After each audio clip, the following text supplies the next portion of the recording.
Most people are adrift in the ocean on a plank of wood. Those are people who are like suffering, who are depressed, or who are anxious. People that have a successful quote unquote ego is they've developed a boat. Yeah. What we're talking about is you learn that there is a water dragon underneath the boat that can control the ocean. Really successful quote unquote people tend to have a really nice boat, but they're like Moby Dick and they're just out there trying to kill a thing that they don't understand that they think is their enemy. And then there are, like the mystics who they learn how to talk to the dragon. And the thing about learning to talk to the dragon is it's going to break your boat because it's trying to teach you that you don't need a fucking boat, that you can actually be on top of the dragon. And, that's a whole process. That's the individuation process on some level. 100%. Yeah. Welcome back to The Transmission, my friends. One thing I found about the mystery is that it really is always right there. No matter how far away it seems, no matter how entrenched you are in whatever mundane malaise, whatever soul juicing, incessant obligation, it really is right there. So much so that when it does finally make itself apparent through whatever means, there's this familiarity, there's this, oh, I know this. That's the sense that inevitably always shows up in altered states, even when we dream at night. No matter how strange or foreign it is to waking consensus reality type consciousness, we don't question it, at least not while we're in it, at least not till the next morning. So yes, my friends, the mystery is quite ubiquitous, and as such, it's not that difficult to access. One primary portal to do so is largely deprivation. Withdrawing the senses from the outside world and orienting them inward. And there are many flavors of this, float tanks, extended meditation, and a method that is both emerging and incredibly ancient as it gets, extended darkness. Extended periods of time where you're completely without sensory input, or at least completely without sight. The ancients called this incubation. Essentially, you would go to some sacred site and you would commune with the spirit or God there, and you would receive healing, or you would receive inspiration or oracular advice. And on that note, my wonder brother, our guest in this one, Erick Godsey, has just emerged from a pretty intense 5-day darkness retreat. Honestly, you're not going to believe some of the things he encountered. You're not going to believe how psychedelic this got. If you don't know Erick, he's a deep diving autodidact when it comes to both book learning and mystical experiences. He's a writer, he's a teacher, he's a podcaster, he's a close friend. He's one of the most gifted mytho-poetic musers I know, so it is always a truly wonder nugget tickling time rapping with Erick. Of course, all the links that you're going to need for Erick are in the description. Same for Third Eye Drops. And on the note of this media vessel, my friends, you already know this, but I need you to tickle that algorithm with a like, a sub, a comment, a share. It is all of the utmost importance. I see a lot of numbers on YouTube. I see how many likes, comments, other channels are getting. I think we could do better. I must also remind you that we've got over 300 audio-only podcasts wherever you listen to podcasts. So do subscribe to Third Eye Drops for many mind melds with brilliant beings. And I've got to give immense amounts of love to our patrons over at patreon.com/Third Eye Drops. I love you all so much. I'm so pleased with the growth as of late. If you want to join in, not only support the show more directly, but get rewards like stickers, pins, shirts, and more, join in on Zoom hangs, the book club, do it at patreon.com/Third Eye Drops. And with that, my dear friends, let's meld minds with Erick Godsey. Welcome back, my friend. It's good to be here. As usual, it seems like you have just emerged on the other side of some new adventure, some new novelty that I'm both jealous of and terrified of. Yeah. So we're going to get deep into that in this mind meld for sure. But I also know that it's going to take twists and turns. We're going to get into every nook and cranny of the Mysterium Tremendum as per usual. I'm sure. So glad to have you back. People probably think you were on more recently than you were because I republished an old pod of ours, but it's actually been at least a few months probably. Yeah, probably 2. Seems longer. which for Seems us longer. is a long time. It's This true. is So this yeah, no, is go ahead. maybe the only podcast I do, and a lot of it has to do with how, you're one of my best friends that I don't hang out with often. So this is really the only place I come and share my stories. I've even kind of have laxed on doing my own podcast. So thank you for the place and the space. Well, thank you, man. I mean, obviously it's a lot of fun for me, and like I always tell you, I get so much positive feedback and engagement from the mind melds that we do that it's just clear. It's like we got to keep doing it. We got to keep doing it. So I would just do it if 5 people. Maybe I wouldn't at this point. Maybe after like 7 Well, the years truth of is we do it even if there's no audience. yes, we would definitely do it privately, even if there was no audience. Yeah. But anyway, let's just get into this most recent adventure. So Yeah. you just spent how long in complete darkness? 6 nights and 5 days. So The 6 first nights. day I Yeah. got there, I went in early to try to get the full 6 days. But the way that the place that I go works is they have a somatic experiencing practitioner do a 2-hour session with you, like right before you go in. Oh, that's nice. But yeah, so 6 nights. Yeah. So people may or may not be aware of this, that this is actually a thing that people do where they purposefully go into a retreat type setting where it's completely dark. You don't ever come out during that time, or at least that's the goal. You stay in the darkness for this entire period of time, however long you're doing it. And Yeah. you probably know more about this than me, but we'll get into the history of this, but there's a long tradition of this throughout Thousands of various years, every cultures. culture. Yeah, the Greek culture, Tibetan Buddhists still do it. I don't remember for sure which lineage of Tibetan Buddhists. Might be Kagyu, but I can't remember. I know that it's also kind of related to Dzogchen somehow. Yeah.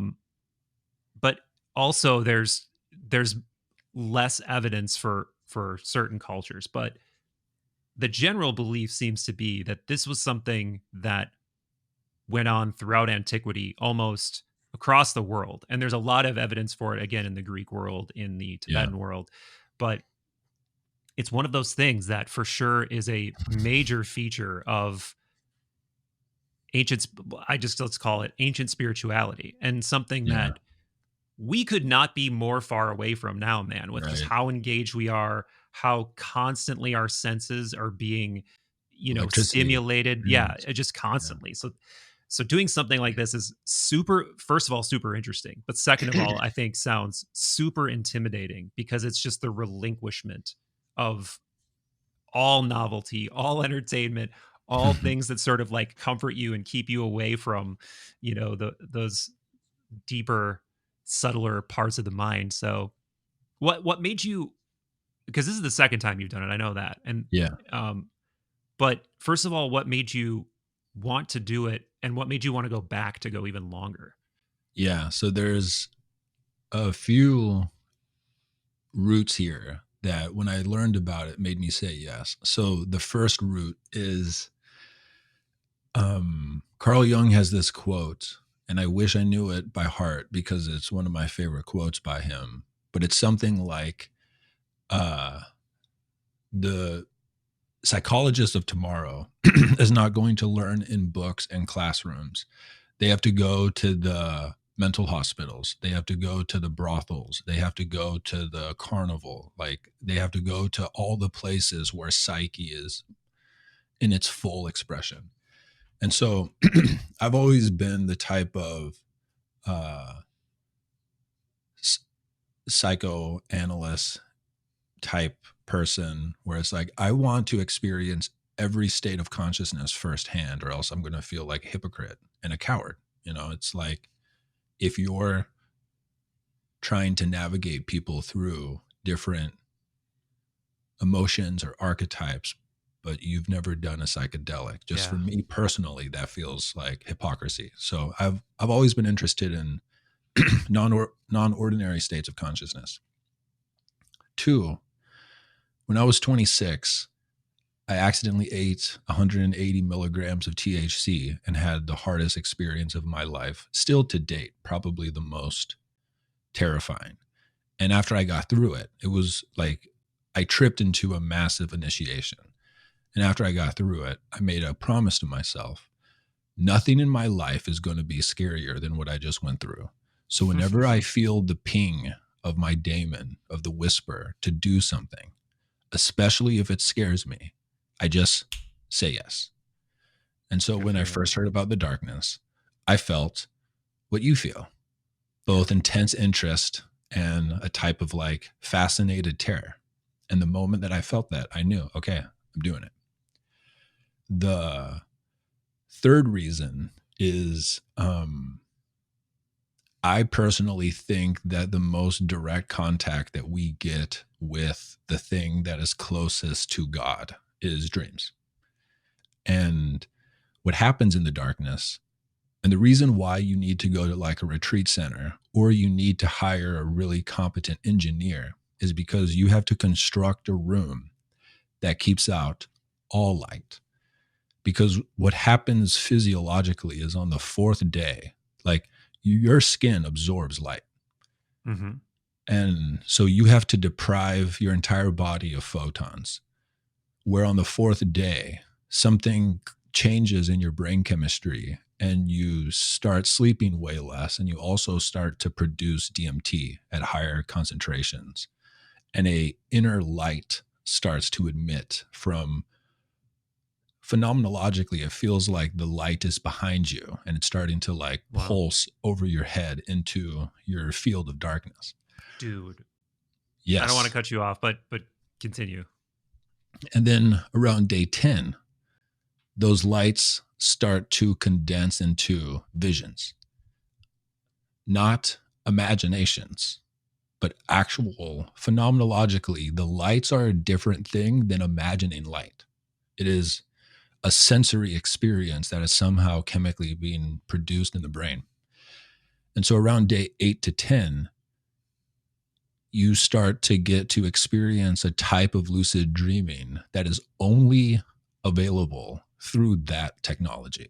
Like as far as human history has records, it is the only technology that can get you to that type of contact with the thing in you that dreams. And to me, that's the most interesting thing that I could probably do. So the next time I go, I'm going to do 10 days. And then the next time I go after that, I'm going to do 14. And I'll probably Wow. stay around that time frame. That's intense. Yeah. Yeah, there's a guy that I follow who I think Miles Neal turned me on to him actually, who he is a lay Tibetan Buddhist practitioner. So he's not a monk, but he's been doing this for decades and he's a very, very serious Dzogchen and darkness practitioner. And I don't know how long he's Cool. done, but he does it in that classical Tibetan kind of setting and tradition. And So the Tibetan tradition is 7 weeks. yeah, I think that's like the goal. That's like the full initiation Yeah. goal. And I don't know, he may have done that length. I'm not sure, but he seems like when he does retreats as well, and he seems like he very slowly acclimates people and gives a lot of warnings about, don't jump in for too long. Don't, don't like go off the deep end right away. You can lose your mind. You can have psychotic breaks. For Crazy sure. things can happen, or you can start to have visions where you start to take them like too seriously or too literally. Yep. So there's all these warnings that come along with it. um so it Yeah, seems it's like one of those serious. things where yeah, you do have to be pretty seriously mentally solid, even though Yeah. like at the same time you could just leave if you wanted to, right? It's not like there's a Right. locked door. Yeah, Right. maybe let's get into a little bit of the just the Logistics. logistics, because I'm sure people I'm sure are curious, like how does this work, Yeah. whatever. But before I forget, the thing that made me say oh dude before is I just the other night, for whatever reason, I was just scrolling through YouTube, like my pre-bed negative ritual of just like scrolling YouTube. um and I came across just some near death experience that I clicked on for whatever reason. It was just some woman talking about she went into cardiac arrest and like um, basically was dying in the back of this car on the way to the hospital. And she described something so similar to what you said about like the light coming from behind her head. Yep. But now that I'm thinking about it, it might have been darkness, but it was just this sense of like something coming from behind the head and it's kind of like almost cloaking you in this other kind of space where Yeah. it felt like something was emerging from behind the head. And the way that you described that really sounded remarkably similar to that. And I think that in some ways that makes sense because I'm not the first one to say this, but many retreats, whether they're psychedelic or they're just they deprive you of something, like and this is hugely depriving of something Yeah. so basic that we just completely take it for granted of any kind of light. In a way, it really is a simulation of death because you're removing something that's so core to what it is to be a human being that even if you aren't actually threatening true physical death, you're Yeah. taking your psyche to a place where it is really thinking about its limitations, shortness of life, you know, Oh the yeah. fact that all the thing I'm sure all the, I'm just projecting now, but all the things you take for granted, like these are things that always happen to me anytime I enter like an altered Yeah. state, even if it's just a meditation. I always reach this place of gratitude of like, don't take this for granted. Like Oh yeah. you You will you miss the take people time. you Yeah, yeah. love more deeply than any other point in your life. I mean, at least for me, that's what happens. And basically, everybody I know who has done it, that's one of the first things that you have to work through is just the like tragedy of how much you've taken for granted the people that you love. Yeah. But yeah, so you want to get into logistics? Yeah, because I'm sure people are curious how this all Yeah. works. Yeah. So the place that I go to is a place in Oregon. It's on like the people who run it, they call the place that this is at a unintentional community in the sense that they didn't mean to do this, but it's basically 4 families have like a farm next to a river that cuts through a mountain in Oregon. And it's the most beautiful place I've ever gone to. But they've built 3 different like rooms into the side of a hill and they've covered the sides to make it really look like a hobbit hut that's just embedded inside of the mountain. And there's the front door opens up into this like small like entry room area that has some firewood and a chimney or and a fireplace, and then there's a door in the middle and that door opens up into the room that the person will be in, and then on the left of the door is this 2-sided cabinet where they can open it from their side while the side that goes into the room is closed, and they put food in there and they close it, and then the person inside can come open their end and get the food and know like it's in. So that's the entry room. And then the actual room that I was in was, it's like the size of a smallish bedroom. There's a bed. There's a carpet in front of the bed for you to like do yoga or whatever on. There's a little corner on the side of the bed where you can meditate. And then there's a tub. And then there's a really small room where you can go take a shit and brush your teeth. And that's it. There's 2 light switches in the room, but they have guards over them so that, you don't bump into them. And Scott, the dude who runs it, he'll come once in the morning to make a fire. And then he'll come once in the evening to drop off food. He won't talk to you in the morning, but when he drops off food, he'll ask you like, how are you? And then you say whatever, and he listens, and then he'll drop like one Buddhist quote that just leaves your head spinning, and then he leaves. Yeah, you said it's almost like a koan type thing, right? Where you just it Yeah, just sits there and sort of like drops roots into your psyche for the next day. 100%. What do you remember any examples of what he'll say? Yeah, like one quote he shared was by some uh I forget the title of a high ranking Buddhist. Is it I think it might depend on the tradition. yeah, but like so one quote from a famous Buddhist is enlightenment was my ultimate disappointment. Oh yeah, yeah, I've heard that one. Yeah, He shared this other quote from an Egyptian mystic.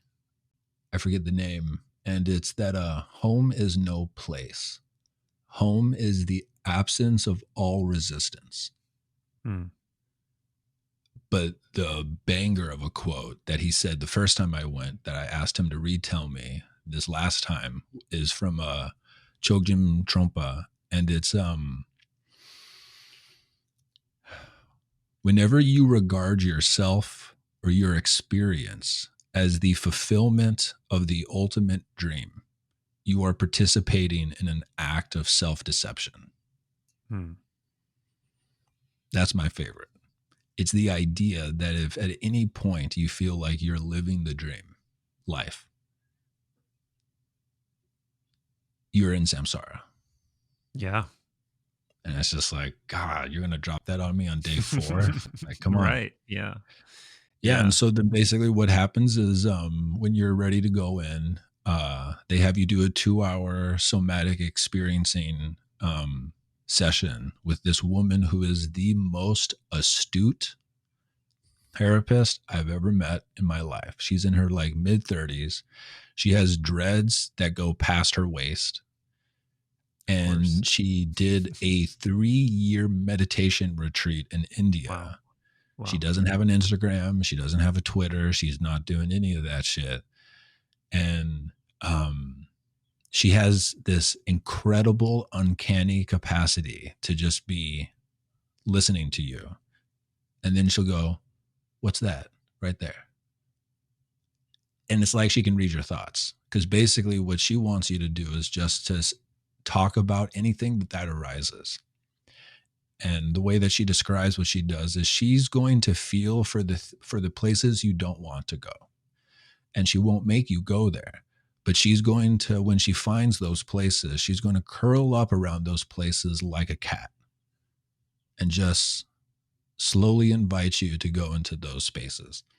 And it's because for most Westerners, you mean physically or like she'll emotionally? Okay. So like the first hour, she's basically just listening to you talk. And then hour 2, she has you laid down on a massage table and she just holds your feet or she holds your neck. Interesting. You haven't played Elden Ring, have you? No. Okay. I'll just, for the nerds out there, what you were saying kind of reminded me of, there's this character who's like a deathbed companion, they call her, and she invites you to like let her embrace you, and you get this certain, it's sort of a buff. You get like sort of a buff for allowing her to do this to you, this kind of ritualistic sort of embrace. But anyway, yeah. Yeah. So the reason that they have you do this before you go into the darkness, and they also don't let first-time Westerners do more than 4 days, and it's because they understand what's going on. And the reason they do this technique is that for Westerners, what the darkness is going to invite you to do across the board is you're going to get there, and then the task is to relax, is to stop doing. What happens in the psyche when we stop constantly doing is that the subconscious will bring into consciousness whatever the most potent psychic knot is, which is ultimately an incomplete emotional process that at some point in our past, we had a very strong emotional experience, and then we cut off the full expression of it because of either shame or because it wasn't appropriate where we were. And another way to say this is that every single person listening to this right now has a part of them that needs to fucking weep, that has probably had to weep since you were 4. And you've gone your entire life striving and doing things and distracting yourself so that you don't feel that feeling again. But the truth is, we've got a whole bunch of knots, just like a person who's never had body work done has a bunch of knots in their neck because there's all this tension. All of us in our psyche have these litany of incompleted processes. And these incomplete processes, it costs whatever you want to call psychic energy to keep them exiled and inside of the box. And it feeds a lot of our addictive patterns. It feeds a lot of our neurotic thoughts that stress us out. And what the darkness will do is it almost always happens on day 2 is you get the first wave of like, whoa, that feeling. Like for me, the first big release I had the first time I went in was this overwhelming sadness. And then when I stopped meditating and I stopped stretching and I stopped doing Tai Chi and I actually just laid down and relaxed, this huge wave of grief came through where I was recognizing one of my personal patterns is that I will choose work over doing something spontaneous with my fiance because I tell myself the story. I have to work hard for our relationship to be secure and safe. Mm-hmm. But I miss a lot of the magic of what our relationship could be now because I'm trying to, do something for the future. And like my unconscious played out this whole like the ghost of Christmas past type of thing where I watched myself ruin this relationship and make my kids resent me because I constantly chose work under this false story of it's for us, but really it's because I'm terrified of being helpless and useless. And I just wept that out and it was great. But so they give you that technique at the beginning so that Westerners can feel what it feels like to notice a emotion and then to actually relax into it and then to feel it fully. So the darkness is working on the modern Westerner if you have, just a huge weeping moment or, you're like screaming at somebody that you needed to scream at when you were younger. And that's kind of the logistics of it. That's what the room looks like. The night you go in, they give you your first meal and then they give you a candle. You light the candle, you eat, you say your prayers, and then you blow that candle out. Wow. That's intense. So did you I feel like I would experience just so much anxiety around time, not Mm. knowing what time it is, not knowing how much time has passed. And I know you at least have those benchmarks of when he comes and brings the food and stuff. But how aware are you of time, of all of these things, and how disoriented are you? Yeah. So the first time I did it, he didn't light a fire in the morning. So the only pinpoint was when he would come in the evening to drop off food.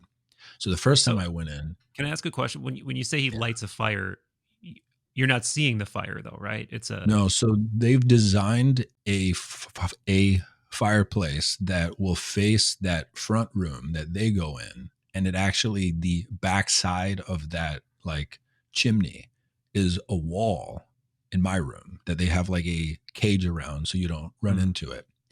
So you get all the heat from the fire through the wall, but you don't see any of the light. Oh. Yeah. So the first time I went in, um, my experience was super atypical. The first time I went in, I had a great time. I fucking loved it. It wasn't hard. It was great. Like I had big emotional releases. I knew how to let them pass through and I had like the best fucking time. But with that said, the first time that time got super disorienting was the first full day. So you go in the evening and you sleep, the best sleep you've had in a long time because there's no light and there's nothing to do. And then the next day when I woke up, I did my spiritual rituals because this is before I realized that that's not how to do this. And then I had that first big breakthrough where I wept and then I took a nap. We all know what it feels like to take like a 3-hour nap in the middle of the day. And if it starts out as light and you wake up and it's dark, it feels like it's the day before and 2 days later and you're completely Yeah, yeah. disoriented. Imagine that type of nap in the dark. So it was after I took that nap where I was just completely dislodged from time until he came to get food again or to give food again. The third night, my first time, this is when time got the most fucked up. Is I went to sleep at the end of day 2, so night 3, and I thought I woke up in hindsight at like 9 a.m. And by the time I was expecting the food to come, it didn't come, and then like an hour went by, and I was like, maybe they don't bring food at the same time every day. And then another hour went by. And then I thought, maybe on day 3, they don't bring you food. And then another hour went by. What feels like an hour? Like I'm just laying in the Yeah. darkness This for is a the long kind of time. stuff that would drive me nuts. Yeah. Right. So by the third big chunk of time, I started to think, did Scott get hurt? Like, did he get sick or something? And then another huge chunk of time goes by. And I'm like, Scott died. Scott fucking died. Yeah. And eventually the food came, but what felt like 5 hours after I thought it was 6 p.m. And when he came, I was like, is it midnight? And he's like, no, it's 6. This is the same time I came yesterday. And it just broke my brain. And so apparently I had woken up at like 2 a.m.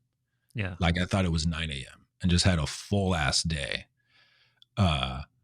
This most recent time, I'd already been in the darkness before, and he changed his routine. And so he would come in the morning to light a fire.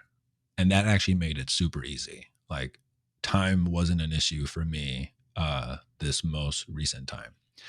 Now, and I'm sure that we'll get into it. This most recent time was not easy. It was incredibly hard. Basically, the first 4 days were just as easy as last time. Super beautiful. I got my, I thrive in the dark. And again, that's atypical. But once your brain chemistry starts to change on night 4, the lights start to get super intense. And I didn't properly anticipate not having to sleep. So you're talking about like inner light, like some kind of inner Yes. mind's eye type And we'll light get into starts that. to emerge. Yeah. Okay. But the last 3 nights I was in the darkness this most recent time, it was incredibly hard because I just didn't sleep. And I didn't realize how much I relied on sleeping through the night to like get through the huge chunks of time that you have to get through. So that's what the time aspect was like. Yeah. Yeah, that I get anxiety just thinking about how disorient, like, because I do. So I'll wear an eye mask a lot of times when I meditate, and I'll sometimes do kind of like ritual type thing that includes a little bit of movement, and I'll be sure that I'm facing a certain direction, and then at the end of the thing, like I take the mask off, I'm like, oh shit, I'm all askew. Like I totally thought I was facing east and I'm facing south or whatever. So I can only imagine how disoriented you must get when you're existing in that completely. I guess you have other ways to contextualize yourself through objects and walls and stuff and feeling. But right where it feels so, one of the most terrifying moments in there is where you're walking around and like I used a foam roller as like a walking stick. And so I never bumped into anything. But even with the foam roller, it sometimes will happen where I'm expecting the foam roller to hit the side of a wall and it doesn't hit. Yeah. And then I swing it in all directions and it doesn't touch anything. And something changes in the psyche where it feels like just the most disoriented I've ever been. Yeah. And I start to grope around and I end up in just the total opposite corner of the room. Wow. And all you can do is laugh, like at your own monkey stupidity. Yeah. Because it's so terrifying for that one moment where you can't touch anything and you have no idea where you are.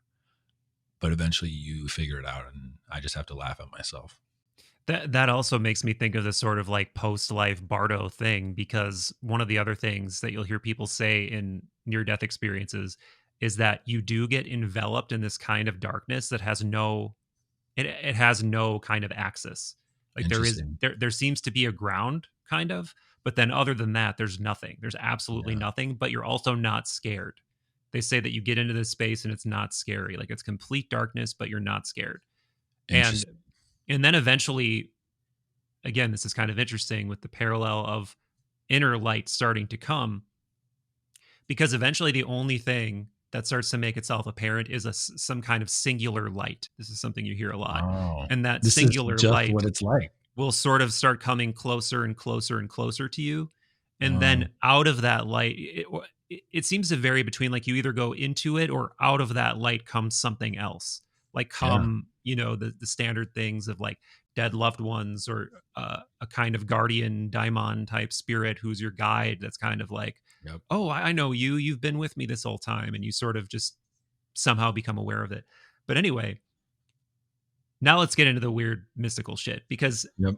so far we've been talking about the logistics, the sort of mundane aspects of this that have probably not done anything to assuage people's curiosity of why you do this, right? Because so far it's just like, okay, so what is this? Just like a psychical challenge that you're giving yourself, a sort of psychical mountain to climb.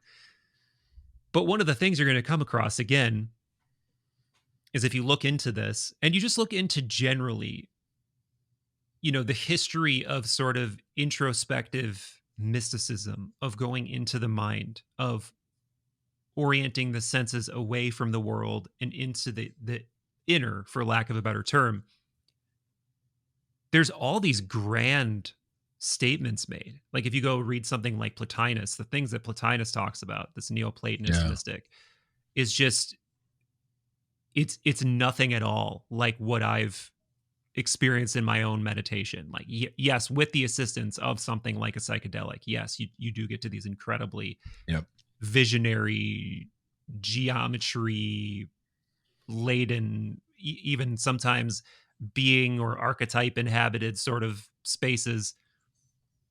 But just through on the natch introspective sensory deprivation, I've never gotten to this place of grand inner visions. So it sounds like you at least got somewhere. I want to hear about this.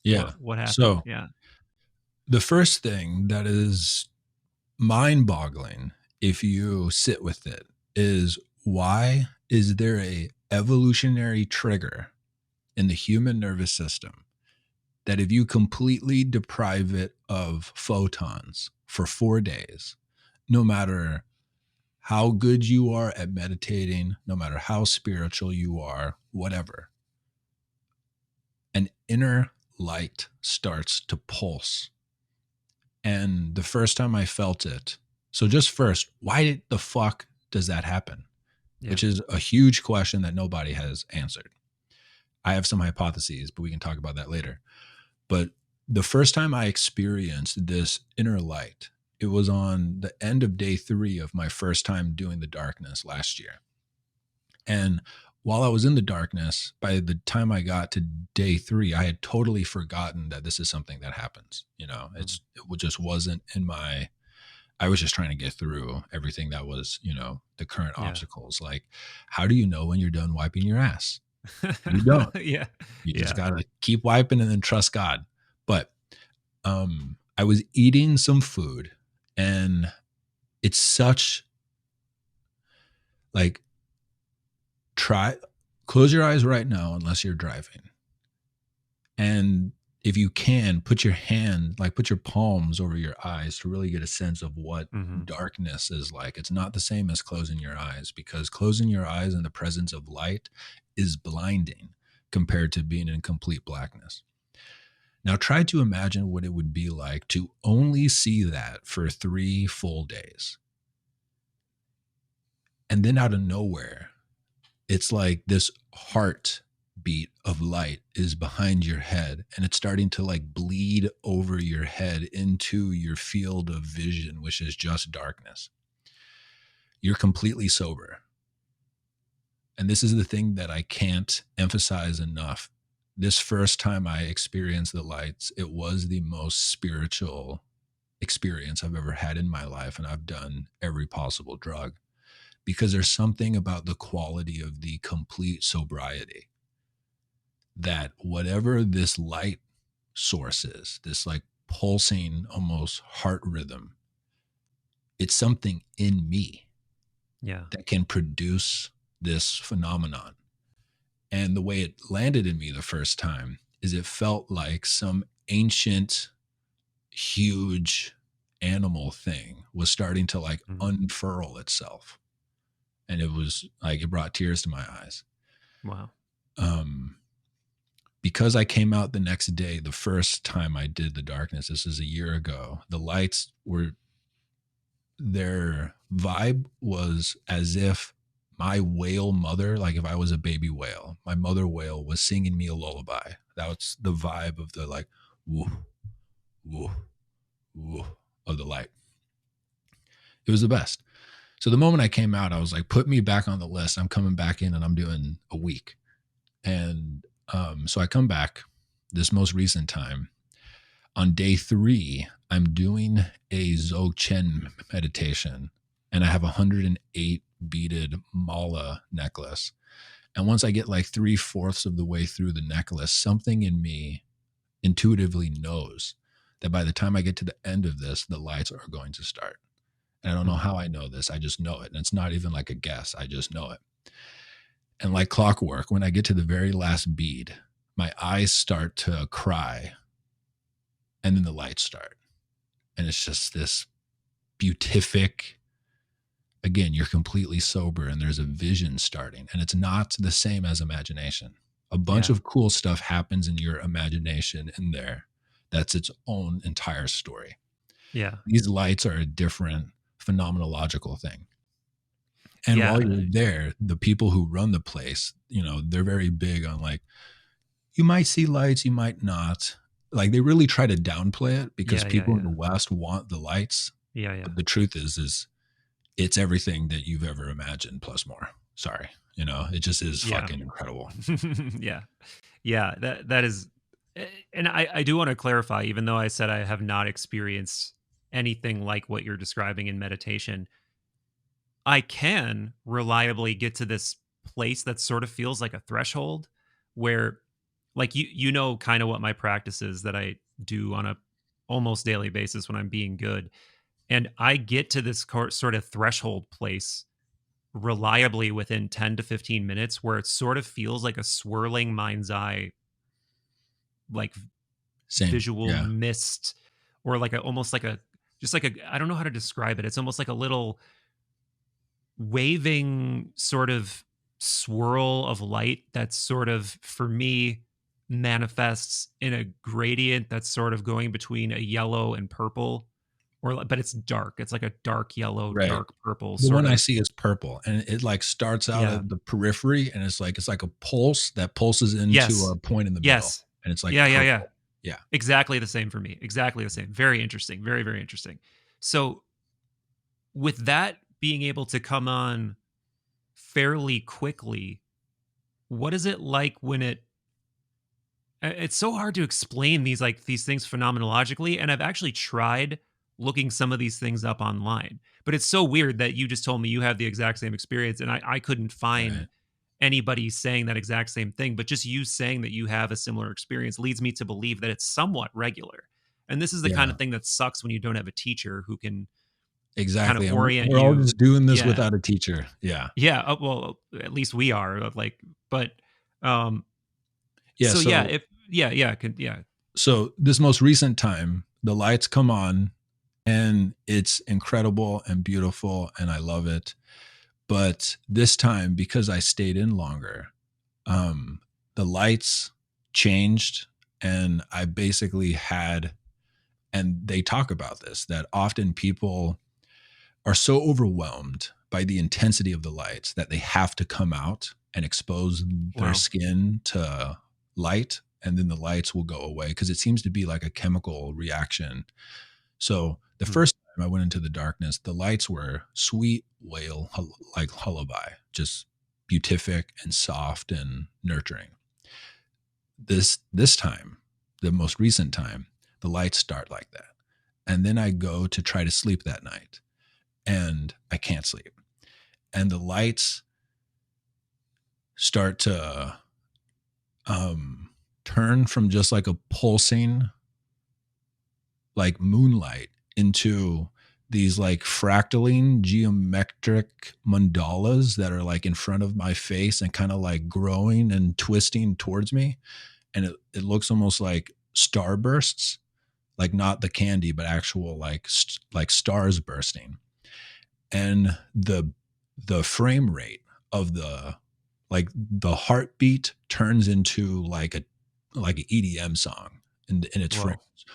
And it got to the point where it was the frame rate, or the BPMs must have been like 180. like just totally overwhelming. And it's late into the night and I can't sleep. Now, because I've been meditating, I'm not emotionally disturbed by any of this stuff, but it is absolutely Loud. overwhelming, Yeah. loud. Yeah. And like I have a tape recorder in there. I have blackout tape over the tape recorder so no light comes out, but a little bit of light bleed comes out through one of the buttons just because of the way that it's designed, and I can't put tape over that. So whenever I want to record something, I will put a pillow between that light bleed because it's so bright in the darkness. When the lights were happening and I tried to record something on my voice recorder, the lights were so bright I couldn't tell the voice recorder was on. Wow. It's like I was blinded by the light in the darkness where I couldn't tell that the recorder was on. And multiple times that night, I would sit up and I would just go, what the fuck? Like in awe. And the thing that was super interesting is the emotional quality of the lights felt almost like aggressive and frenetic. And what happened was after I laid in bed for like 5 hours and I started to like slip into sleep, as my consciousness started to dissolve into sleep, it's as if the form of my thoughts adhered to the form of the lights. And so my thoughts got super aggressive and frenetic. Yeah. And a memory from like 8 months ago that I haven't thought about in a while of a confrontation I got in with a friend playing basketball where he basically almost tried to fight me. And it triggered something that I felt when I was a kid. So my best friend when I was a kid was like 4 years older than me. And as children, that's a huge gap. And we were playing basketball and I was just kicking his ass, but I was just playing the game. I was just in the mode of trying to play the game. His dad was a Golden Glove boxer and he had, boxed most of his life. And he just stopped playing and just punched me in the face, like as hard as he could. And he was my best friend and it shocked me. And I remember I ran home and I went into the basement and I just cried. Not so much because it hurt, but because I felt so Yeah. like, Yeah. and Yeah. And so, you get that big adrenaline dump, and yeah. it's just so, yeah. So I've like been 8 there. months ago, I'm playing basketball and the people I'm playing with, like, to my life, they're some of the most important people in my life. And the person who almost fought me is like a older best friend type person. And also the type of person that if I got into a fight with him, he could kill me. Like that's just kind of some of the people I hang out with. Yeah. And it was so like, I instantly remembered that childhood moment. And I had to do everything I possibly could not to just cry in front of, like some of the people I respect the most in my life. Anyways, in that hypnagogic state, once my ego kind of dissolved and it adhered to the aggressiveness of the lights, it's as if my mind was overtaken by the lights and it played out that scenario to its extreme conclusion to the point of me getting brain damage and having a seizure on the ground. Wow. And in the bed, I started convulsing. I started convulsing as if I was having a seizure. And because I had been meditating, I was able to just observe it. In hindsight, my body was intelligently completing the emotional response that got trapped. And that's what the darkness does. Yeah. Is that we all have these incompleted processes that lock up some life force. What was interesting is I don't know when I fell asleep, but after that happened, I fell asleep and I woke up the next day and the lights never came back for the rest of Oh, the time wow. that I was in the darkness. It's as if all of the juice that produces the lights had to be produced to get my ego to relax and to get out of the way so that this emotional process could complete. Wow. Yeah, man. I mean, just I knew that the conversation would eventually get to this point of the discussion of lenses, because as soon as you expose yourself to some territory that there is no factual way to discuss. Like, there is no factual, empirical way to talk about the phenomenon of visions, of mind's eye, to get cringe and third eye sort of visuals. So we must apply a buffer lens and say something like vision, inner eye, whatever. Or like you said before, what is the evolutionary purpose of this? And it's interesting how when you apply a lens, it dictates your answer. Because if you're using a spiritual lens, all of your concepts are now spiritual. If you're using an evolutionary lens, now your concepts are, reductionistic to serving some sort of function that furthers the species or your ability to procreate or whatever, or survive. And so that's interesting in and of itself.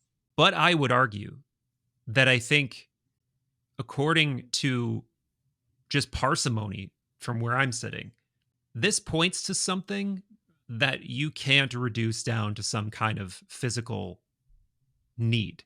I think this points to something that's more subtle, more difficult to boil down, and I would argue probably more basic to the fundamental nature of what we are as beings.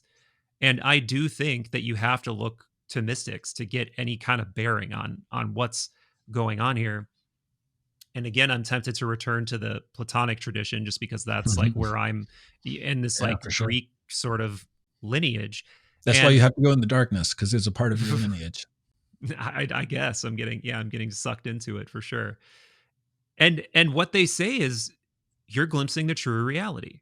You're starting to glimpse the noetic realm with your own capacity for this. And this is what happens, is that when you have sufficiently turned away from what Plato called like the world of sights and sounds, or what Plotinus talked about as the sort of stain that's left on your, I don't remember the exact terminology he uses or the Greek word, but essentially he says there are stains on this inner capacity that the outer world leaves on you.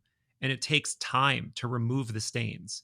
And Yeah. once the stains go away, then you start to peer into this other realm, and your psyche, your soul can sort of climb this noetic ladder. And it also speaks to why, whenever these things are talked about, they're talked about in myth and they're talked about in allegory. Because what can you say? Like, what can you say? Like, what we're trying to describe, like swirling lights and geometry and memories and things that happened to you when you were a kid. And it's like, you almost have to apply a mythological lens to it. Otherwise, it's just so difficult to even get What I would any kind of scaffolding over. What I would offer, because this is a big part of what feels like my life's work, is to help people not be so confused. And like, one way to look at it is that, like, in physics, we have two models. There is the models for things that are larger than atoms, and there is the model for things that are smaller than atoms. When you properly apply the lens, they work, but they don't agree with each other. When you apply that to your phenomenological experience, you have a interior life and you have a exterior life phenomenologically. The exterior phenomenological life is when your eyes are open and you're sober and things adhere to functional categories that evolutionarily make sense. But then there's a interior life. And the interior life is all the thoughts you're having while you're interacting with the exterior life. They're the emotions that you're feeling when your body produces certain chemical reactions. They're your dreams. They're your visions. And if you can cultivate the capacity to do what all physicists do, which is you have two models and you just properly apply them where it's right to apply them, you can do experiments and you can explore and you can do dope things. The language of the interior life is symbol. Mm-hmm. That's just how it talks. That's how it works. And so if the language is symbol, what Greek is to language, myth is to symbol. Like myth is a language that is built out of the grammar of symbol. So I guess a more accurate way to say it is the grammar of the interior is emotionally charged symbol. One of the languages that is really good to understand it is myth, but it's not the only one. It's just probably the best and the most robust. And then the language for the exterior is like science, and if you can just recognize, and the thing about Westerners is that most of us have had the interior life so savagely wounded that we can't even recognize that it's happening. It's why over 300 million people are diagnosed with depression. It's why hundreds of millions of people are actively taking antidepressants or anti-anxiety medications. And it's because, and you could go into conspiracies, but I don't think you need to. It's that when we discovered the scientific method, that language became so powerful that we all get into airplanes every day and we don't think about it twice. That's how powerful the language of the exterior has gotten. And it's just excluded the language of the interior to the point where most people, like the average person, is sick. Like statistically, the average person's interior life is thrashed. And one of the beautiful things about the darkness, and why I think it is a core technology for most modern people just to do the first 4 days, is you are forced to confront the truth of your interior life. The thing that's so cool about the interior life is that if you can learn how to relax into it, it has a teleology. In the same way that the acorn knows how to become a tree, if you develop the skills to relax into what wants to happen in your interior life will bring you to the current knots that are keeping the interior from flowering. And those knots are what we call traumas. And like, let's just take the word trauma out of it. You have had branches that have attempted to unfurl in your interior tree that got locked. And the teleology of the tree knows what it feels like to have a fully flushed out branch. And the teleology of the interior will bring you to whatever current branch you can handle to unfurl. And to unfurl it, you're going to experience something symbolic that will uncover a memory that if you allow the memory to unfurl, it will bring up an intense emotion. And if you can just simply allow the intelligence of your interior teleology to unfurl it, you're going to weep or cry or shake. And then afterwards, you will be basking in gratitude. The thing that's really interesting to feel into is the reason BDSM works to the degree that it works when there's two consenting adults who understand what they're doing is that when we go through intense emotional, quote unquote, pain in a safe container, there's this huge bliss field that is on the other side of that experience. It's why if you run really hard and you want to give up and you don't, afterwards, there's this bliss. It's a part of the architecture of how humans work, both biologically and psychically. And that if you can surrender into the grieving or the sorrow or the shaking, there is this release of bliss energy on the other side of it. And as soon as you taste it once, maybe it takes one more time to really trust it. But once you trust it, when I cry, there's a part of me behind the crying that's applauding. Yeah. There's this strange thing where there are these barriers and these thresholds that are crossed that don't make logical sense. That's the other thing that's so important about this interior realm. And you a lot of people will hear this and not be convinced of it. And sidebar, if you want to convince yourself of it, certain molecules you can take requisite amounts of and it will happen. But these boundaries are like where it doesn't make logical, empirical sense that there's any kind of tie in between what you're talking about and something that happened to you when you were younger, or something you're holding on to, or whatever it is.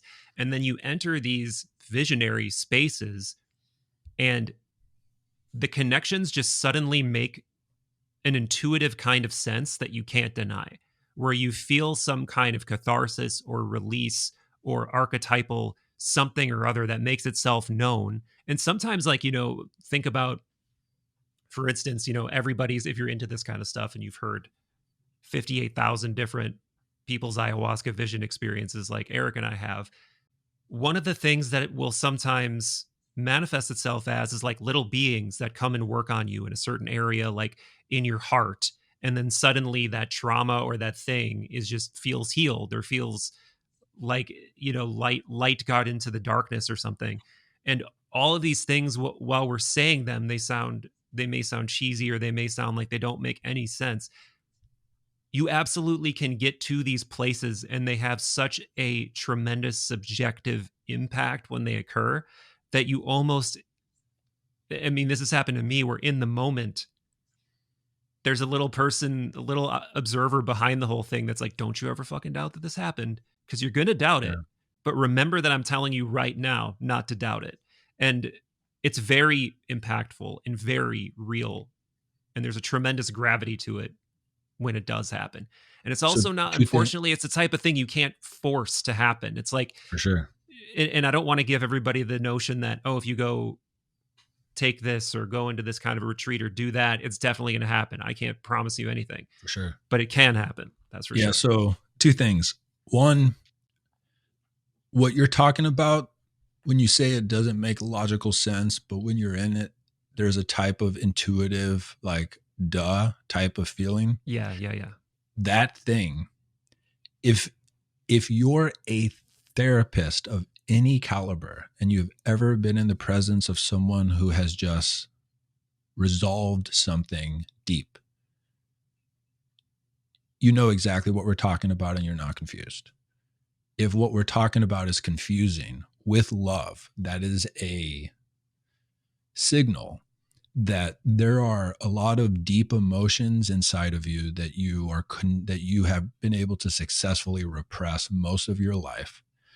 And again, with love, if you looked at your life, you could probably see the evidence of repressed emotions, in that probably don't have deep, intimate relationships with people around you. You probably take things to curb the anxiety or the depression that you feel. And it's not bad. It's not your fault, because we live in a culture that has not taught us how to sense make this way. And at the same time, most of what is going wrong in your life could be dramatically reduced if you got curious about the type of phenomenon that we're talking about, because it is the archetypical process through which humans heal psychologically. And to that point, I went to Greece recently, and I went to a lot of the ancient sites. Yeah. I And wanted what to bring this the up. Yeah. tour guides talked about is right next to every hospital where they would perform the physical stuff on the body, in every major city, what was next door to the hospital was the theater. The amphitheater was next to the hospital. And it's because their processes back then is that if you were sick, you first had to experience catharsis. And catharsis happened through you watching a play or a comedy. And they would get you to laugh or they would get you to cry. And the thing about laughter and crying is that if you laugh hard enough, what starts to happen? You cry. And if you actually cry deeply enough, I've had the experiences where it inverts into a type of laughter. Crying and laughter, in the way that humans do it, is something that is specifically unique to consciousness. And that's a whole different rabbit hole that we could go down.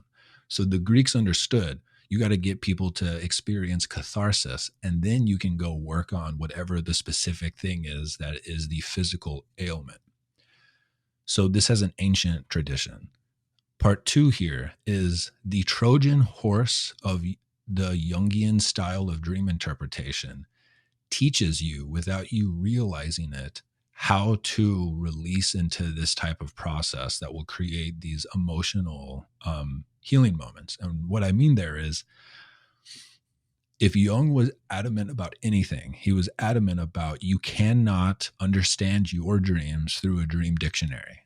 That is Right. not how it works, full stop. What you have to do is you have to practice noticing your spontaneous associations to different images in the dream.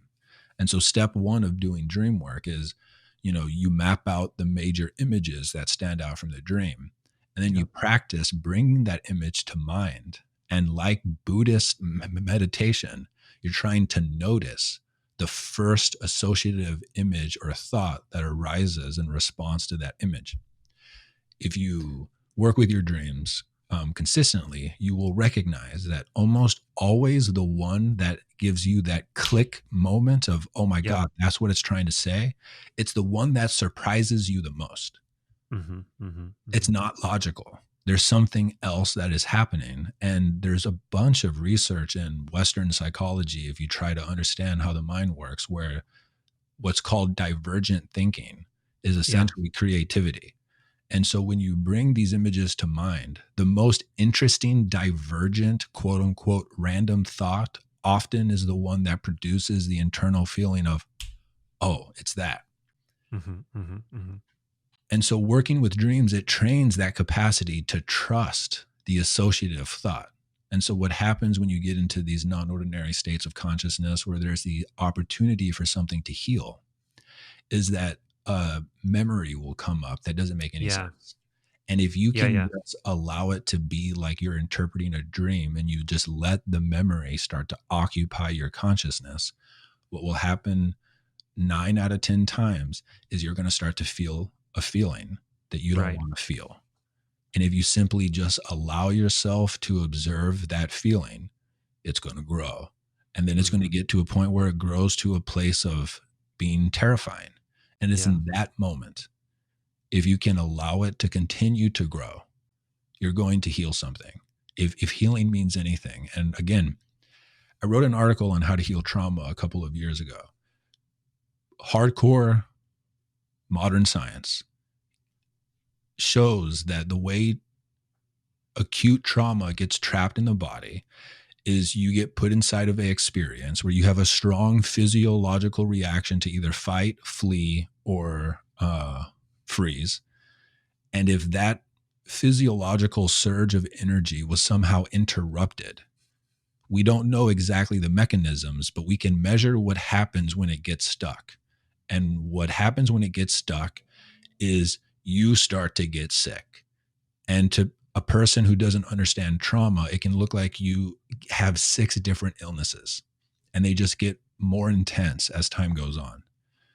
But what like people like Peter Levine, who is, kind of like the godfather of trauma research, what he's mapped all of that out in his books, and he has story after story that if you can get people to notice a feeling in their body and teach them not to close down when it gets stronger, they will often produce some type of vision inside of their mind that surprises them, that if they allow it to play out, their body will almost always start to shake or twitch in some interesting way.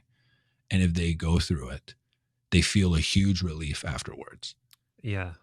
So let's walk this back and unpack it a little bit, because it speaks to everything that we've been talking about in a really interesting way, because this is also still directly related to what you were experiencing in the darkness, in the form of, again, I got a sidebar into something else that I was thinking of when you were talking earlier, is that I would imagine that what begins to happen when you're in these really extended, deprived of light states is that the whatever, again, lenses you want to put over it, the waking realm versus the sleeping realm, inner versus outer, conscious, unconscious, they start to bleed together Yep. more and more and more, where this almost dreamlike faculty that you have is sort of just on all the time, while the thinking mind is also on at the same time. Right. And just being in that kind of a state of mind in general is very, from this POV that you and I are in right now, you can't imagine. And this, to go back to dream interpretation, is real, and not even just dream interpretation, but the whole underlying thesis of Jung's method in general is to make the unconscious conscious, is Right. to have an epiphany where you're connecting these two worlds that seem disparate and you see how they connect. And that requires a kind of thinking that goes beyond the rational, logical mind. It requires a surprise. And one of the things in Inner Work, Robert Johnson talks about, and I believe he said Jung would talk about, is this subjective quality that you're alluding to, where something clicks, where you had a dream, like, the Yep. example he uses in the book is you had a dream of the color blue, and you start writing down associations with blue, like my blue clothing, the blue ocean, feeling blue. Oh, right when I wrote feeling blue, something inside of me like reacted. And this Yep. is looking for a moment where something clicks and you don't know why, you don't necessarily know what. Maybe you start thinking of reasons why it could be. And then you start connecting that to dynamics in your own life. And then eventually you start to be able to put interpretations over the top of those things. And this is where the unconscious becomes conscious, because now the conscious mind learns something it didn't know before. And when the conscious mind learns something it didn't know before, that means something from the unconscious, like 100%. some rabbit got pulled out, like something got pulled out that you didn't know before.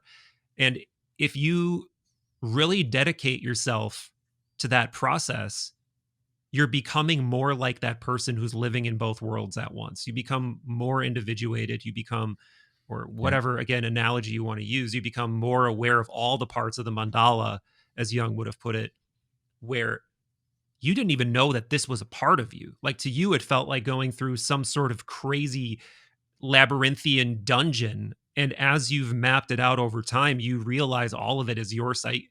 And when I say your psyche, it's not just small s self psyche. I'm calling it capital S self psyche. And just real quick to blow that point up for a moment, because I think Yeah. what you just articulated is literally one of the greatest skills that if you give yourself the homework assignment to cultivate, like, let's just talk about what just happened there. You start to realize that there is a intelligence inside of you that Jung described as being millions of years old, that has lived every type of human life, that knows all of the patterns of birth and growth and decay and fermentation and death. Yeah. And that at its disposal of wisdom, it at times is a great prognosticator. This thing is in each of us. We each have our unique version of this thing that is literally watching our lives since we were born. It knows everything about us more intimately than we do. And it is trying to help us be less stupid. And if you connect first to that fact, that might be the most spiritual fact that I have, is that there is a thing in me that is way smarter than me, that is trying to help me.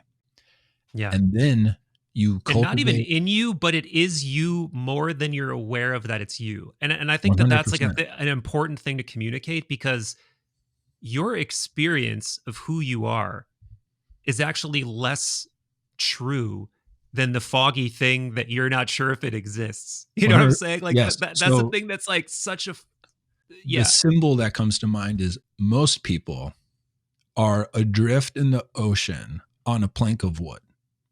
Those are people who are like suffering, who are depressed, or who are anxious.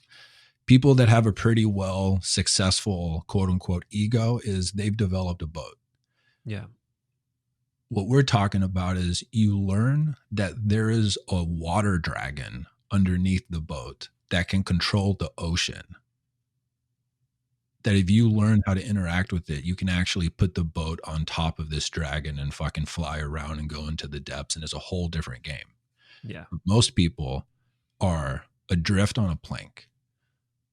Really successful, quote unquote, people tend to have a really nice boat, but they're like Hobie Dick, and they're just out there trying to kill a thing that they don't understand that they think is their enemy. And then there are, like the mystics who they learn how to talk to the dragon. And the thing about learning to talk to the dragon is it's going to break your boat because it's trying to teach you that you don't need a fucking boat, that you can actually be on top of the dragon. And, that's a whole process. That's the individuation process on some level. 100%. Yeah. The other part is the more you work with dreams and you start to taste what it feels like to have that type of insight, it is literally the most enjoyable cognitive experience that I seek out. Like, other than like flow state and like deep connected intimate sex, that feeling of insight is one of my favorite feelings ever. And that cultivating that capacity to track the clicking feeling of that inner other, you then acquire the ultimate compass, like to the point where you can walk through the world with this sense of grace, where even though shit goes bad, you know how to listen to that thing and you trust it and it guides you. And that's just a way of walking in the world that most Western people, we are starving for it. And you just have to look at the mental health in the Western world to see how starving for it we are. Yeah. Yeah. And one of the things that's so frustrating about it is that although you can seek it out, although you can do things to prime the possibility for these things to happen, they also cannot be forced, and they must take the time that they must take.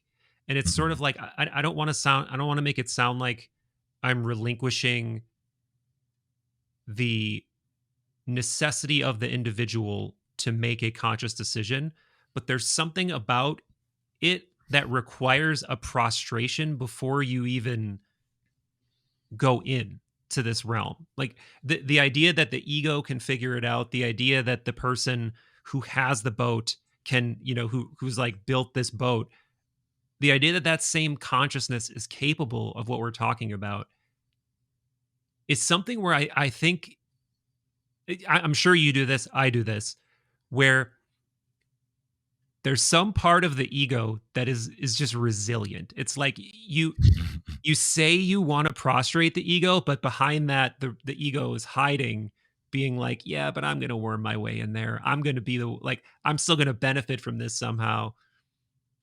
And you almost have to Trojan horse the ego, being like, yeah, this is going to be good to you, so that you can get it to a place where the ship is completely destroyed. Because to me, this is what always happens. Like if I take a dose of something, if I do, put on my eye mask and go into like a deeper meditation, it usually starts out with some stupid idea that like, I'm going to get something out of this. And then when you get to the deeper place and you've completely prostrated the ego, then the tears come, or the gratitude sprouts, or the visions come, or whatever it is, and then you feel the real thing. And it's never food for the ego. It's always something that diminishes 100%. the ego. And I mean, I know you are, and I am, and I'm always immensely skeptical, or looking at people who use this as fuel for their ego with a massive side eye, or massive, Yeah. So there's a few things here. One is what you're articulating is completely the case. Your ego is, if you start this type of process where you believe that there's a larger voice in you that can guide you, what the ego will do, and it's not even necessarily the ego. I think the better way to think about it is, even in Greek times, there's this idea of you have your daimon, and then we could just call the other voice as the opposite voice. We could call it the demon. I like part X just because it's good for people in modern times. Part X will try to get between you prostrating to the soul or the daemon, and will try to get in between that, and will try to get you to believe in its voice. And just to make this super easy, if the things that you think you hear from the whisper tell you how good you are, or give you visions of like, oh, if you go do this, then you'll have all this success, blah, blah, blah. It's almost always the other voice. The thing that cuts through all the confusion is to learn what it feels like to be surprised by the whisper. Because to be genuinely surprised confesses it is not anything that was produced by the ego.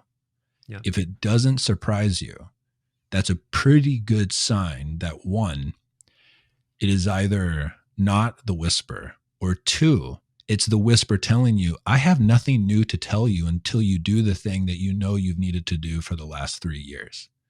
Like, the way that I think about it is, I bow before the whisper to hear the next step to take.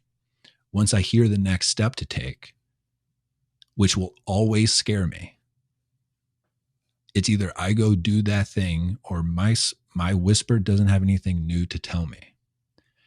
And it will scare you. Like, if it scares the ego and it surprises the ego, you can basically guarantee that that's the authentic voice. If it doesn't scare you and it doesn't surprise you, it's probably bullshit.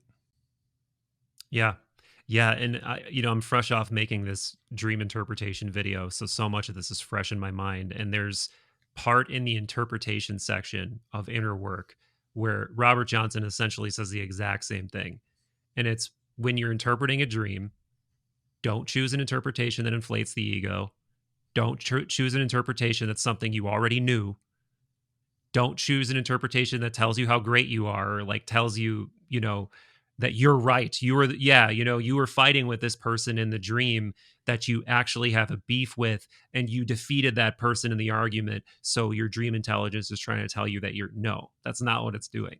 No. And if you just operate in that way, you're opening yourself up to growth. And if you don't operate, it's very simple. If you don't open your up to that way, you're protecting yourself. You're protecting your ego, your way of viewing the world. You're protecting your persona. You're not growing because you're not willing to change. You're not willing to admit what you've done wrong. You're not willing to look where you're afraid to look. You're keeping yourself trapped in a nice little corner that you've mapped out, or you're keeping yourself on that little ship that you've built for yourself, to stretch that metaphor. And you got to ask yourself if you're sincerely doing any kind of work at that point, or you're just protecting, like you're just holding on, you're just submitting to your own anxiety about the unknown or whatever.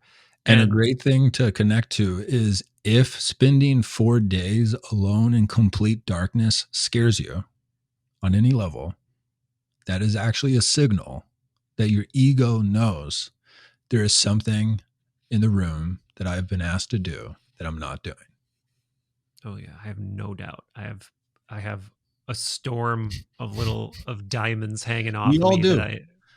We all do all the time. Like, one of the things that's just so relieving is to recognize that there is no done. Done on this game of life is to die. And so there's always new gems. Now, the thing to feel into is, like, there's this sense of pace. Like, the reason I do something like this once a year is because I trust that that's a good pace. Like, I am utterly human, and I will accumulate a bunch of different tendrils that I have knotted up over the course of the year. And I try to do ayahuasca once a year. I try to do the darkness once a year. And it's almost like it's the same as brushing your teeth, but it's a larger time horizon where it doesn't matter how good you brush your teeth. Can you imagine if your child brushed their teeth once and they're like, I healed my teeth, I don't ever have to do right. That's a great way. Yeah. Oh, yeah. Motherfucker, you got to go back there tomorrow. And it's the same with our souls. Like, we live in a profoundly sick culture. Now, this culture, like one of the things I constantly think about to give myself hope and inspiration is don't flinch when you look at how sick our culture is, but also recognize that the amount of demonic individuationing genius that has been unlocked in humanity right now is like 8%. And it still works. Imagine what our culture would look like if we had a generation where 20% unlocked their dharma. Yeah. So how good it could be is beyond what we can possibly imagine, but you've also got to recognize that it is so sick. And so even though I have all these practices, when I come back into this sick culture, I recognize that I get gunk on my teeth, on the teeth of my soul. And I go back and I really like the darkness. Even I think ayahuasca is great, but the darkness is harder. But if you can learn how to dance with it, it's a cleaner cut. It's like a cleaner blade. Yeah, I can totally see that, because there's something about taking any molecule, right, that is forcing something. Like it is taking that, let's just use the mind's eye analogy. It's taking that mind's eye and it's like ripping it open. It's chemically ripping it open. Like you're going to get to this place of profound, for me, I was with ayahuasca in particular, very disorienting, very physically challenging, very, emotionally just difficult, really, really, really hard. But it gets you there, or gets you somewhere. Let's just say it kind of feels like it's gonna fire you into fire you off of some sort of like psychic cannon, and you're gonna go there. You're gonna go wherever the trajectory is, wherever it needs to go, or wherever it decides to take you. I don't know if it needs to go there, but you're on a ride. Let's put it that way. Yep. You don't know exactly what kind of ride you're signing up for. Whereas with something like darkness, I think there would definitely be a psychedelic quality in terms of the mind manifesting quality, where the mind blooms on its own time, of its own accord, more naturally, because there is no molecular gravity that you're applying to the equation. And I can totally see that, but I can also see why it would be a lot harder, because it takes so much time. Like there is no shortcut. There is no. Maybe there is a speeding it up if you become more aware, develop a fluency, start to understand the curvature. I guess that's breath work. So okay, yeah, that makes sense. For people, so if you're listening to this and you haven't gone, and this is inspiring you to go, there's a couple of things I want to make super clear. The lights are not the same as full-on visions. It takes about 8 to 10 days in the complete dark for the lights to turn into visions. But once the lights, and I'm talking real visions, not like if you imagine an apple right now and you really bite into it, how your mouth might start to water. That's the imaginal, and that's a very powerful technique, and that gets super strong in the darkness. It gets incredibly strong. Interesting. But visions you could think of as hallucinations, but that has a tone to it where it's not real. This is more real than real. That is the quality of the lights. So it's a different category than imagination. The lights can eventually turn into straight up waking dream visions. I haven't got to that place yet. That's something that tends to happen around day 8. However, I do know someone who did it for only 6 days, and he trained personally with Wim Hof. So that motherfucker was in there doing breath work every day, and he definitely got to what would normally take like 8 to 10 days. So not saying you should, but a way to really amp up the production of this light is to actually do breath work. Well, and it also makes sense too that if you are more familiar with the space, that you'd be able to navigate it more smoothly. I think there'd be more, I'm just imagining for me, anytime you do a new skill, a new experience, there's a lot of resistance, there's a lot of apprehensiveness, there's a lot of just the mind clinging on. But the more you do something, the more used to it you're going to be, and you're going to be able to settle into it more quickly. And I would also think, maybe to use that Plotinus example again, the idea of the stain. It's like you kind of know once you've removed the stain, you kind of know what it is and uh, what the process is and what it feels like once it's gone. And I feel like just once you've experienced anything, the second time is going to be a little easier. The third time is probably going to be a little easier, et cetera, And et that's what I cetera. thought, but that didn't happen to me. So this most recent time, the lights came on. I had that super intense night to the like just completely obliterated. And then the next two nights, no more lights. And there was a part of me that was like, come on, I came here for the lights. And that was one of my expectations that revealed itself. But on day 5 and day 6, no lights. Dude, I just thought of something potentially. Well, you tell me if this sounds like there's something to this.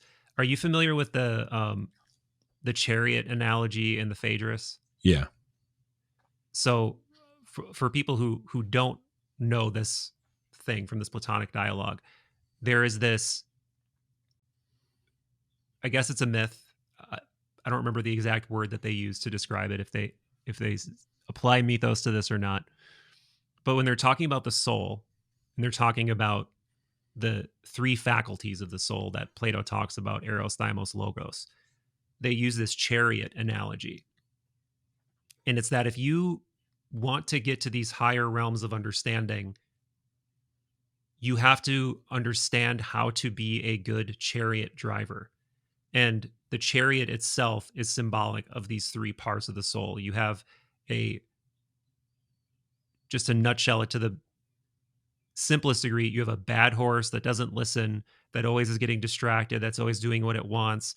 And then you have a good horse that's noble and it wants to do what the charioteer is trying to get it to do. So the charioteer is the logos, the good horse is the thymos or the spirit, and the bad horse is the eros or the earthly or the thing that's getting pulled in all directions by whatever its momentary desire is, for food, for sex, for distraction, for whatever.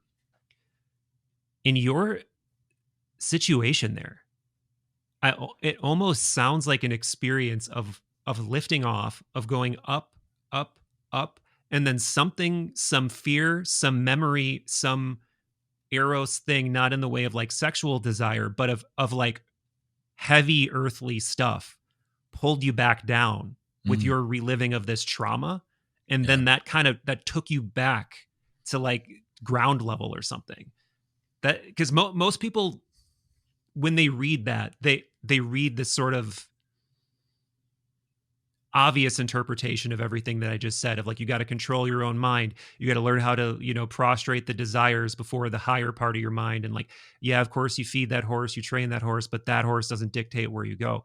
However, if you take a more esoteric interpretation, that could be an actual subtle way of explaining that when you enter a visionary state where the soul is beginning to experience things that are non-normal, experience noetic visions, there's always going to be a possibility that you're going to crash back down because you get pulled back down to earth by fear, by trauma, by whatever. Yeah. Distraction. Yeah, so there's a couple of ways that I'd like to offer some to that picture. And the first thing I would offer is, so let's say that the writer logos is like the capacity for just right choice, like to know what the just right thing is. And let's say eros is just raw life force. So on some level, you could say it's not the bad horse, but it's the stronger horse that, if not trained, will fuck up the chariot. And then for a lot of people, the other horse, the spiritual horse, is incredibly weak because they haven't cultivated it. And well, there's some nuance in what the Greek words are, because it's not exactly spirit. It's not spiritual. It's like being spirited. You know what I'm saying? Okay. Like, in the example he gives is like a Spartan. Like a Spartan has tons of pride, super dedicated to its life, able to like focus and just like develop their body. I see. Sacrifice, whatever. And then eros is more like the desire for stuff, like the desire to consume, the desire for like, ooh, now I want this, and now I'm being pulled in that direction. Yeah, and then you know what logos is. Well, logos might be even the hardest one to understand, Right. but it's supposed to be like the highest faculty. Yeah. So Anyway, yeah, what I continue. would offer is like that frame on the vision that I had is what got trapped was actually a healthy expression of my eros, as like there was a true part of me that wanted to fight my friend, that Mm, wanted to fight both of my friends.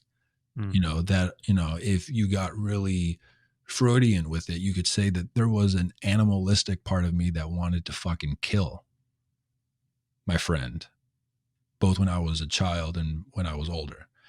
And I completely inhibited that part of me.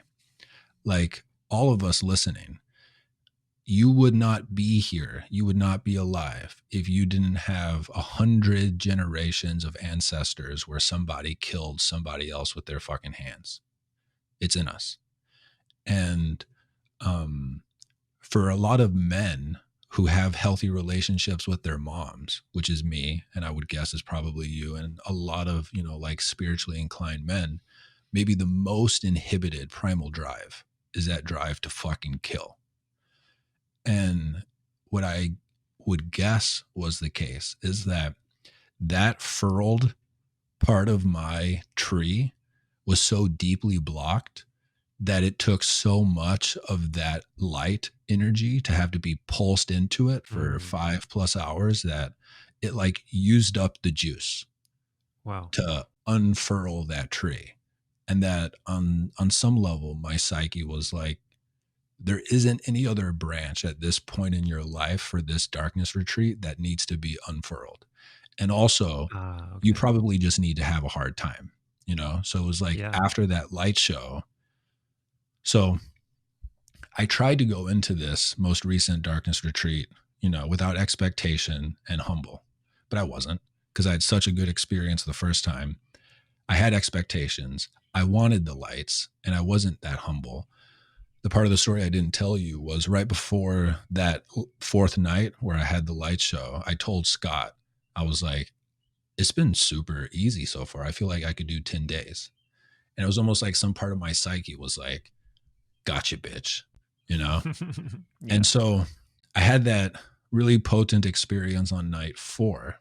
On night 5, or on day 5, and we could get into it, but we might not have time. I had a whole mythic project come through that like spontaneously arose in me, where a character, like a mythic character, came out, and the call to start to write a collection of stories that might be my version of my red book that like I won't share, but it's for me and for my soul, Yeah.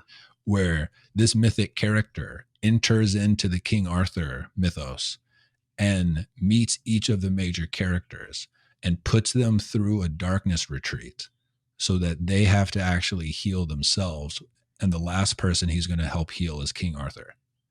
Because if you're familiar with the King Arthur myths, like the core of the Western psyche is the Christian mythos, for better or for worse. Mhm. That's what Jung believed. The next layer on top of the Christian mythos is arguably the King Arthur myths. Yeah. And what's really interesting is the King Arthur myths were the only set of myths that Jung didn't talk about publicly, because his wife loved them so much that he let his wife write a book on the King Arthur myths because he didn't want Oh, to wow. overshadow her. And I have that book. I haven't read it yet, but the whole You know thing what it's that came called? through, I'll text it to you. I don't know off the Okay. top. Oh no, it's right here. It's called The Grail Legend. Hmm. And it was written by his wife. It was written by his wife and co-written with Marie von Franz. Oh, okay. So Okay. it's going to be fire. But Yeah. basically, Yeah. I had this whole character emerge spontaneously with a backstory and you know, like I'll explain it to you off air, but you'll love this character. Like it's very inspired by like Demon Slayer and like samurai and all this shit. But it's like Yeah. Yeah. a trained monk from the East that is trained in Bushido enters into the King Arthur myths as like a stranger, and I had a whole episode come through in the darkness of the first person he encounters is Morgan Le Fay, like the witch. And this whole thing happened, which was super cool. But what I think I'm going to do is for each of my next like 5 darkness retreats, I'm going to study deeply one of the characters from the King Arthur myths and really get it into my subconscious, go Yeah. into the dark and try to channel like what are their wounds that they need to heal. Because if you look at the Yeah. King Arthur myths, where it ends up is that King Arthur is sick and wounded because his wife cheated on him with his best friend. His best friend ran away from Camelot and is hiding in the woods, and his wife has now basically like scarlet lettered herself for the rest of her life. That thing could use some healing, you know? And so it's like the block that got unlocked at the end of night 4 created this huge spontaneous emergence of creative energy on day 5, which was Yeah, it like sounds like your libido, in the exactly, Jungian sense of libido, got really charged up, and it seems exactly. like it almost seems like you're laying the scaffolding for some sort of like big active imagination type of like That's drama exactly what sort it of is. archetype. Yeah, yeah, Exactly. and this is a good point, I think, to reflect on the usefulness of things like this for different things. Because again, if we return to this sort of Greek tradition of incubation, there were two major, you probably know this, but there are two major types of incubation that people would seek out. One is healing. So you would go to like the Temple of Asclepius, for instance, to you do a ritual, you go into the special chamber where you would do the incubation. Hopefully, the god would appear to you in a dream, or a serpent would appear to you in a dream and heal whatever you're seeking healing from. The other is oracular. So like some kind of like divine advice. So you'd go somewhere where you'd same type of thing, but you'd go into the chamber and hopefully receive the thing. And then this is also important, and I was going to ask you about this if you've thought about this or if you did do anything like this, is you do something to close the loop on it ritualistically, Exactly. or you do something.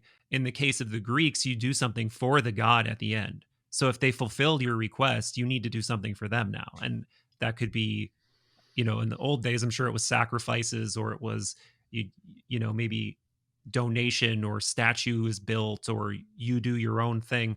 um but it really reminds me of what Johnson says, because step 4 in his 4, you know steps to doing dream work is ritual, and you need to do something to sort of give thanks or give compensation to the unconscious, or to whatever you want to Wow. call it, to close the loop on it, and sort of put a period Yeah.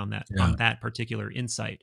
And that, again, that's something that we're so, because as you pointed out, we're so lacking in the department of soul in general. We're very bad at the grammar of soul related things. And Wow. part of the way that you put a bow on anything soul related, or part of the way that you put a bow on making the conscious unconscious, is you have to actually do a conscious act. You have to do something Yep. to take that nebulous thing and bring it into the physical world and instantiate it somehow. Wow. So um check this out. You just yeah. saying that unlocked something for my darkness retreats that I've never been able to make explicit until right now. So check this out. The first time I went into the darkness, my first big emotional movement was that grief about like how I'm loving my partner. The big thing that came through the next day on day 3 was my darkest ayahuasca experience was I made contact with this force that I describe as the woman eater. And it Oh, was the I remember this. Yeah. right. So my way of interpreting that ayahuasca experience is that I was making contact with a collective archetype of like the woman eater and how it eats women in our culture, blah, blah, blah. And it's because I was too weak to own the part of that was in me. Last year, when I went into the darkness on day 3, for like 4 hours, my mind started to move through. So when I was in high school, I had over 30 experiences where I had the opportunity to have sex for the first time, but I didn't do it because I felt shame. And it's because I'm not circumcised. And I saw a comedian, a female comedian, when I was like 9. I saw her on TV and she made a joke and she said something like, all the good men are either gay or uncircumcised. And everybody Oh, laughed. wow. Yeah. And so Wow. as a 9-year-old, it was just this huge imprint of shame. And in high school, like I was an athlete, I was popular, and like I knew how to flirt, but I would never actually be intimate with anyone. And that's like the perfect combination, to like make women attracted to you, is to actually not want to sleep with them. Right. Sure. And so in hindsight, what I was able to see is every time a woman would try to sleep with me, a little part of me would grow that hated women, because women made me feel shame. Mm. And I had at least 3 or 4 different examples in high school where a woman that I was really attracted to would be like, "Are you gay? What's wrong with you? Why won't you have sex with me?" Like it got to that point with multiple women. Wow. And on night 3, this is going to sound crazy to most people, but I've already talked about this in my trip report, so it's out there. Without knowing what I was doing, I basically started to do sex magic, where I basically edged myself through having encounters with all of those women. And there was one woman that like was the most painful one, because like I was really attracted to her. I was in love with her in the way that a high schooler is able to be in love. And I went back to the moment where she like was like, "What, are you gay? Like, why won't you sleep with me?" And I reimagined the version of me now that doesn't have any shame about his dick. Like, complete the process with her. I imagined all of those women making up like a fractal mandala, and I placed Caitlin in the middle of it, my fiance, and had her loving, completely receptive energy to me, like turn the whole mandala pink with like her life force, and just had like the most incredible release. I've never done anything like that in my life. And it just Wild. all happened kind of intuitively. Now, so that was the healing of the sickness.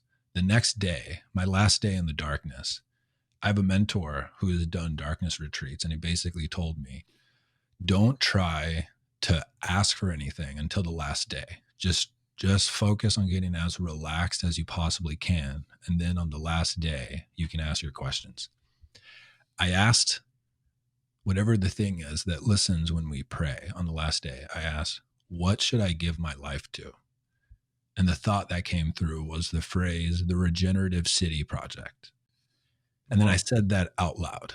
I said the Regenerative City Project out loud in the darkness. And I swear to God, on the souls of my children, after I said it, a huge log in the fireplace broke in half. The fire hadn't been lit in more than 24 hours because I was starting to get hot, and I asked him not to light it. There had been no loud snapping. The moment I said it out loud, the log broke in half, and I just started laughing and crying. That was oracular. We can get into it later, but the vision of my life is to help create Dharma artists so that they can help me create a new type of university that could one day create the new type of hospital that would be one of the structures on the horizon of the regenerative cities of the future. That's my Dude, cathedral. that's really weird because I've never voiced this to anyone before, but you know what I've randomly thought about to myself, just like walking around, that I was thinking to myself, again, like me, like I have no relationship whatsoever to architecture or Same. anything, but I've multiple times imagined somehow getting like a group of people together and building like a vertical garden, like a building that was like a multi-purpose thing where it's like a big beautiful modern thing, but it's like all covered in like trees and plants Bro, and like we are. So, how we've talked about how we have a lot in common, and it's like we yeah, look yeah. at the same star on the horizon.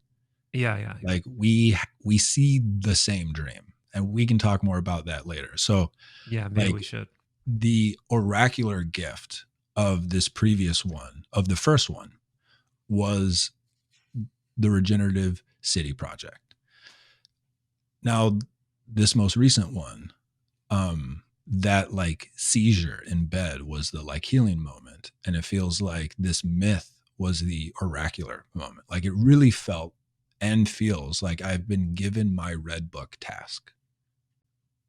Like for me personally, and whatever that's going to, like Jung's red book was the foundational material for everything he taught for the rest of his life, and for Yeah. whatever reason, this is coming through as the green book, and it was just like, it feels like it's my thing to do. That's not for anybody else. That's going to produce a type of alchemy on my own soul, because to do this project, I've got to go back into the dark at least like 6 times. Like, I don't know how many main characters there are in the King Arthur myths, but that Yeah. structure you laid out makes a lot of sense. Yeah. Oh man, I just got derailed because I went to thinking about the Grail Knights and stuff, and I wouldn't be surprised if it mimics like, the theme of 12, like the zodiacal theme of Yep. 12 or the planetary theme of 7. Where like Arthur, I'm sure would be like the sun type character and Yep. whatever. But oh yeah, no. So I opened the Dream Video book, and just to completely put a period on what you were saying, this idea that the Red Book was the foundation of what became Jung's own method. I think a lot of people know that, and there are a couple quotes that speak to that. But there's one quote, I believe it's from Memory, Dreams, Reflections, that I opened the video with, where he says, my only great accomplishments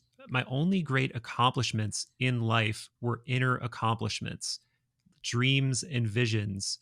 These were the prima materia of my life's work, basically. Yep. So yeah, this idea that somehow, you know what it almost seems like is, it seems like there's like this strange, there's all of this. I've never tried to explain what I'm about to say before. Let's go. But I think there's a value to having these inner experiences, making them conscious in the form of art, where you may not be even fully conscious of what you're doing, but by doing it, you're somehow planting a seed of something else that you have no clue. You have 100%. no earthly idea of what the seed that you're planting is, but it's incredibly important for your own individuation process. Yeah. So I'm And getting there, goosebumps. yeah, it's like it's you're bringing the unconscious into the world in a way where it's still obscured and cloaked, Yep. but now it's been set in motion somehow. And it seems like the Red Book was that for Jung. Right. So there's a couple of things here. One of the things that Jung teaches that has sat with me the most is that his quote, "If I can get the neurotic to make art, they will heal themselves." Mm-hmm. And I think what you're talking about is there's the individuation process as it's taught, which I think is a certain type of like, if we imagine there's 3 levels. Level 1 is, you're just an average person. Level 2 is you do the individuation process. What Jung doesn't say, but what I think Peter Kingsley is trying to argue, is that what Jung actually said through his behavior is that the fullness of the individuation process is what Jung went through, what he actually did, which is you get to the point of individuation where you recognize that you are a vassal to this other force inside of you. Yeah. And then you're going to have to midwife what it's trying to help you midwife. And what it's trying to help you midwife is for the collective consciousness. And it's going to almost kill you. Like his 4 years of trying to midwife the prima materia of the Red Book almost killed him. So a different way to say it is that the great work of the individuation process is to contribute as a prophet or a visionary. And Jung would never say that about himself, but that's what Peter Kingsley tries to argue for in that huge book that you just showed me that I can't. Oh, Catafalque, yeah. Yeah. And which so, I haven't read yet, but like, to the point of what you're saying, my intimations is that when you get to a certain level of development, your psyche recognizes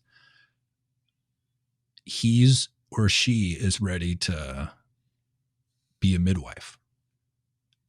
And so you start to go through this birthing process, and the thing that comes out of you is drenched in symbol in a way that you don't even understand. And as you produce it and give it to the world, it does something to the collective that you don't even comprehend. Yeah. And that ultimately, like, that's a really mythopoetic way to articulate just what any great artist does. And the thing is each of us are artists. It's just a matter of how much do we let that horse grow, and to let that horse grow, it's going to be the most uncomfortable thing our ego has ever done.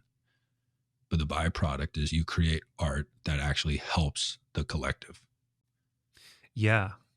Yeah. It's like by fulfilling that, you become a microcosm of the creator, really, right? Yeah. Because that's one of the things, by the way, that's directly basically explained in Platonic thought. I don't know if we can for certain say that the Timaeus is older than the Emerald Tablet, but I believe conventional knowledge is that it is older. And it lays out an incredibly similar picture to, all of the sort of hermetic adages that are in the Emerald Tablet, including that which is above is like that which is below. I actually don't know what the Timaeus is. Oh, the Timaeus is a Platonic dialogue. That's older than the Emerald Tablets? Yeah, Hermeticism isn't as old as most people think it is. Wow. That's one of the things that, like, I'm like, anytime I post anything about Hermeticism or ever allude to the idea that Platonism is older than Hermeticism, people get all like twisted up in knots and don't know what the fuck they're talking about, quite frankly, because quick side note rant. Yes, there is much older Egyptian wisdom than Greek wisdom. But what ends up happening is Egypt was so old that they eventually largely forget their own wisdom. And this is why we weren't able to translate hieroglyphs. Like, no one in Egypt knew what the hieroglyphs even meant anymore. Wow. Right? So we needed to like have this breakthrough with the Rosetta Stone and like rediscover how to even read them. But anyway, yeah, Hermeticism seems to be this Greco-Roman thing that emerges from the collision of Greek culture and Egyptian culture in the Alexandrian age. I see. We don't know this for a fact, but all of the oldest texts we have are not dated to as old as the Platonic dialogues. So the Timaeus is this Platonic Pythagorean creation dialogue where Timaeus is the titular character. He is a student or a participant in this dialogue with Socrates.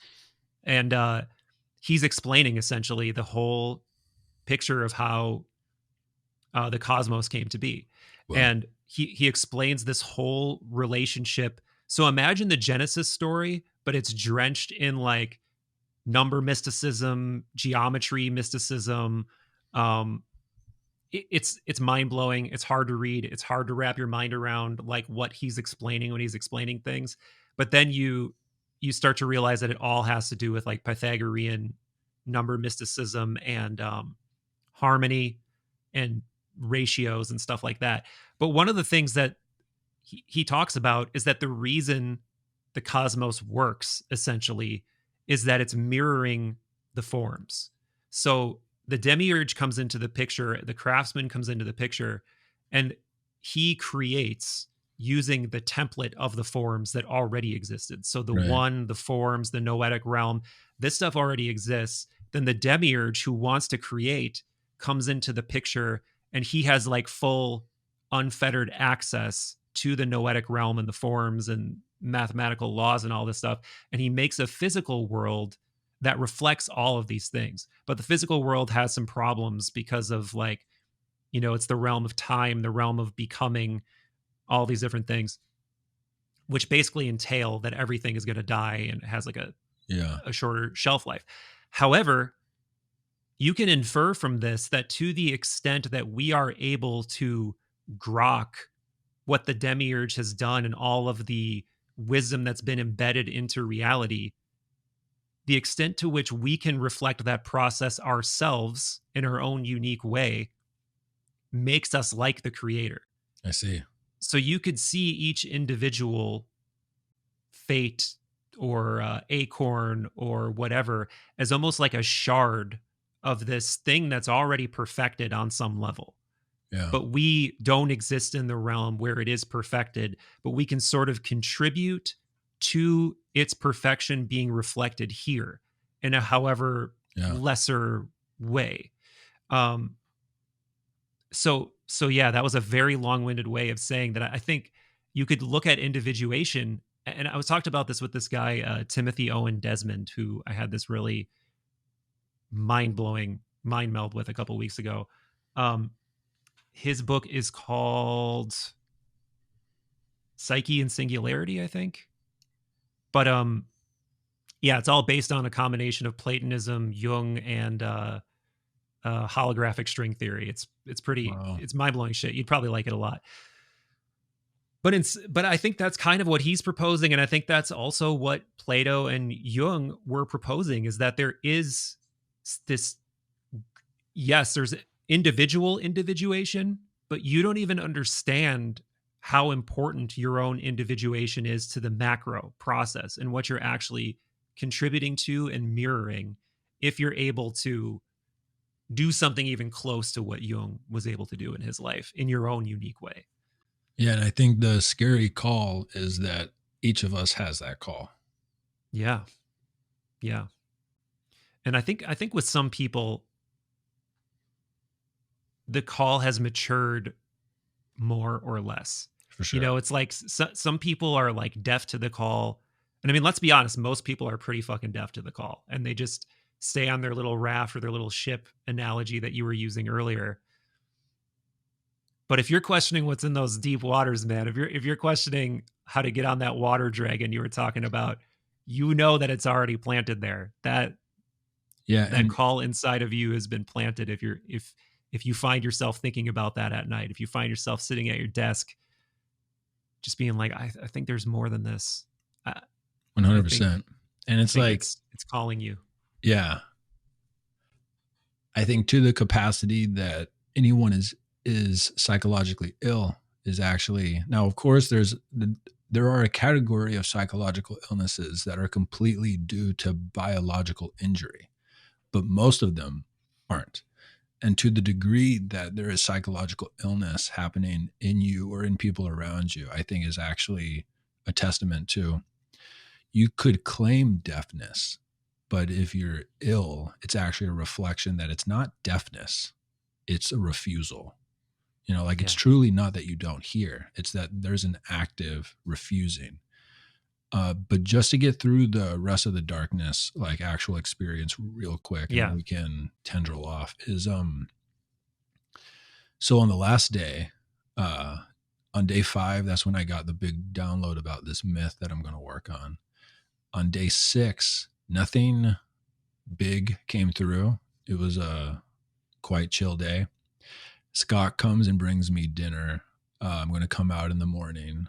Last time when that part of this happened, I was super excited, but I wasn't excited this time because I knew that I was going to be up all night and the lights might come back and, might tear me up. But he brings the food, I eat, I take a bath, and then I go to the bathroom, and I go and I sit down on the toilet, and my entire underlegs and my junk and everything is wet.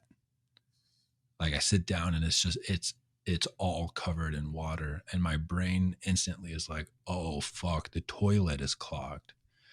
And so just pure instinct, I jump up and I turn on the light because I have to deal with this toilet. Oh, wow. Just to give you guys a sense of, I have no cell service, and Scott is about a half an hour walk away, and it's nighttime. So I have to turn on the light. And the like trickster Rafiki voice in my head, the moment I turn on the light and I look at the toilet and it's just full of shit water, the first thought I hear is, behold your own bullshit. And I just start laughing, and I get down on my hands and my knees, and I'm able to turn off the water before, like, it's like a third of an inch away from overflowing.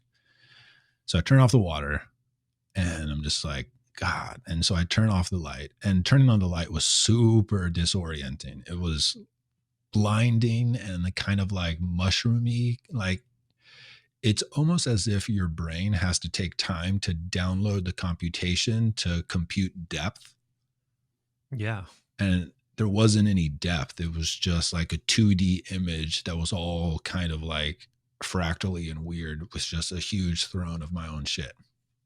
So I'm able to take care of that. I turn off the light. I'm back in the darkness, and I'm completely disoriented. And I realize I'm not going to be able to piss or shit for the next like 9 hours, like until Scott comes.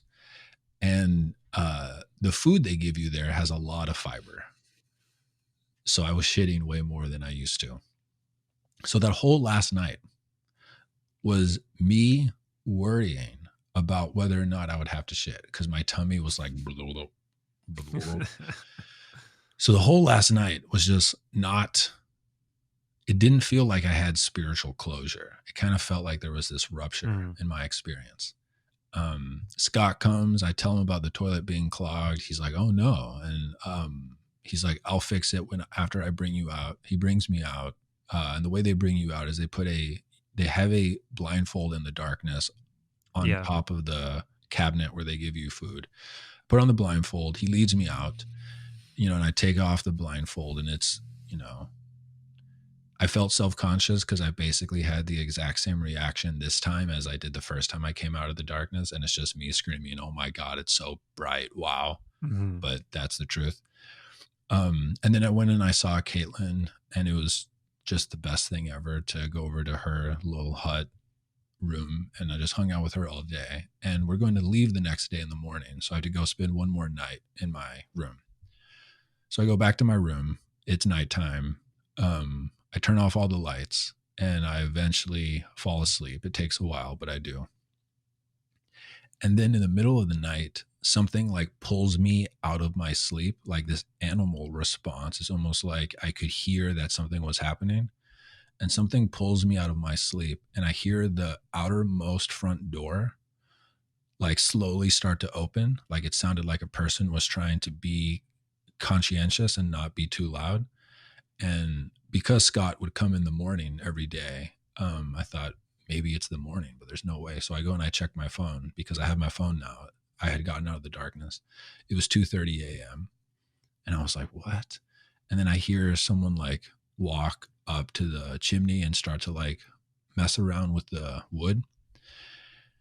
And in my head, I'm thinking like, maybe Scott. So after we came out, Scott was like off duty. And so like he smoked some weed, and he went down into he has this darkness room that he made that's just for him and his friends to go into and play music. And it's just like, so him and his friend went down there with Caitlin to like play, and I went to bed early, tried to go to bed. So in my brain, I think maybe, they just got done, and he's like, maybe Eric would like some fire while I'm up here. And so I go, Scott. I still hear the movement, but no one responds. And creepy. I had the best chemical dump that I've ever felt in my entire life. Like the dump of adrenaline and cortisol. Like I felt myself go from groggy to the most locked in I've never felt that in my entire life. So I guess it was like terror, but it was like the most locked in I've ever felt. And I go, Scott. No one responds, and I still hear the rustling. And so my brain assumes like it must be a bear, like for it to have opened the front door, and it's not like a person. And I told Aubrey this story, and he made fun of me for not going and checking. But in hindsight, like, I'm not going to go open the door and check. So I put my suitcase behind the door. like softly and quietly. And I just listened for like an hour and a half. And I eventually was like, okay, I don't think it's a bear. But it was definitely like maybe like a coyote or something. But I didn't want to fuck around with the chances of it being a bear. But so I laid on the floor for like 4 hours, just listening to this creature outside of the front door. Like, it's like it was like sniffing around and like playing with the wood. At some points, I could hear it like gnaw on the wood, and it feels like it would like Oh scratch God. the chimney thing. Yeah. And I have recordings on my phone just to prove to my friends that I didn't make this up, and you can clearly hear it. After like 4 hours, I think I was able to like process, okay, I think it might be like a small animal that got into the chimney part. Yeah, And like it's a like, raccoon or like right. a yeah. And Squirrel. yeah, and so I was like, in the morning when I have light, I'll go into the front room and I'll probably see some ugly ass creature inside of the chimney that like fell through. So I sleep for like 2 hours. I wake up around like 6 or 7, and I go and I check, and there's nothing in the chimney, but I still hear it. And so it must be like up top in the ventilation system or something. So that was the creepiest, scariest shit that I've ever felt in my life, like in my life. But it also left me completely sleep deprived. And long story short, I won't go too deep into this story, but I could feel that my ceremony hadn't ended. And in hindsight, it was because before I went into the darkness, I had made an announcement to my community that I was going to have a webinar 3 days after my darkness retreat, where I was going to talk about my darkness retreat. And I was also going to talk about the program that I'm currently doing. And in hindsight, without me realizing it, I think there's a quote from Jung, and he said that the unconscious speaks in the language of ritual, that like ritual actually informs the unconscious. In hindsight, I think what I did is I like programmed my unconscious to not see the darkness as the container, but to see the ending of this webinar as being actually the container that the darkness happened within. So long story short, I get home, I post the post about the darkness and about this webinar. It goes completely fucking insanely viral, even more than the first one. Oh, and really? I have, Wow. like, not more views, but way more engagement. And I got 1,200 people to sign up for this webinar. I've never done a webinar before. And, you know, I've spoken in front of crowds of a few thousand people. And there was something about like hosting this call that was scarier than anything else I'd ever done. And it's because it would be the first time in my life that I was going to sell something, which is a whole thing that like I had to personally work through a bunch of shit to get to the point to be that brave. And as I was working on this webinar, I had a memory of 2 traumatic instances that happened when I was younger, where without going into the details, I knew that actually like quote unquote hard selling on this webinar was actually healing my 24-year-old self. And I had this whole memory come up. And so I realized literally the night before that doing this webinar was going to be the completion. Like that was going to be the ritual that kind of like closed the whole process. And so I did this webinar. And again, without going too deep into it, hard selling something that I created that costs thousands of dollars is the hardest spiritual thing that I've done so far in my life. And I think for a lot of spiritual inclined people here, if you just take a moment to look at your relationship to money and your relationship to selling, if you're honest with yourself, you're probably less developed there spiritually than probably any part of your life. At least that was true for me. I did the call. I fucking hard sold. I've never done that before. And the moment I got off, I could feel like that was the end of the darkness retreat. And because the 2 nights after I got home, I was working on this webinar. I was up till 4 a.m. And then the next night I was up till 6 a.m. because my sleep was still fucked up. And so it wasn't until after I did that where I was able to sleep normally. And I had a really cool dream. And this dream felt like this was the end of the whole thing. I had a dream that I was like a kid again. And I was going down a road in my childhood city. And I had these like two, wow, it's really funny. You brought up the thing about the chariot. I was on rollerblades and I had these two like psychedelic, like whip tentacle things in my hands where I would weird. fling it in front of me and it would catch on the ground. And then I would use it to like pull myself super fast. Weird. Okay. And I was just like zooming down this road. And there were all these other kids on the side of the road that I was just passing super fast. And a part of me was like, felt kind of self-conscious and was hoping that they wouldn't be mad at me for going so fast.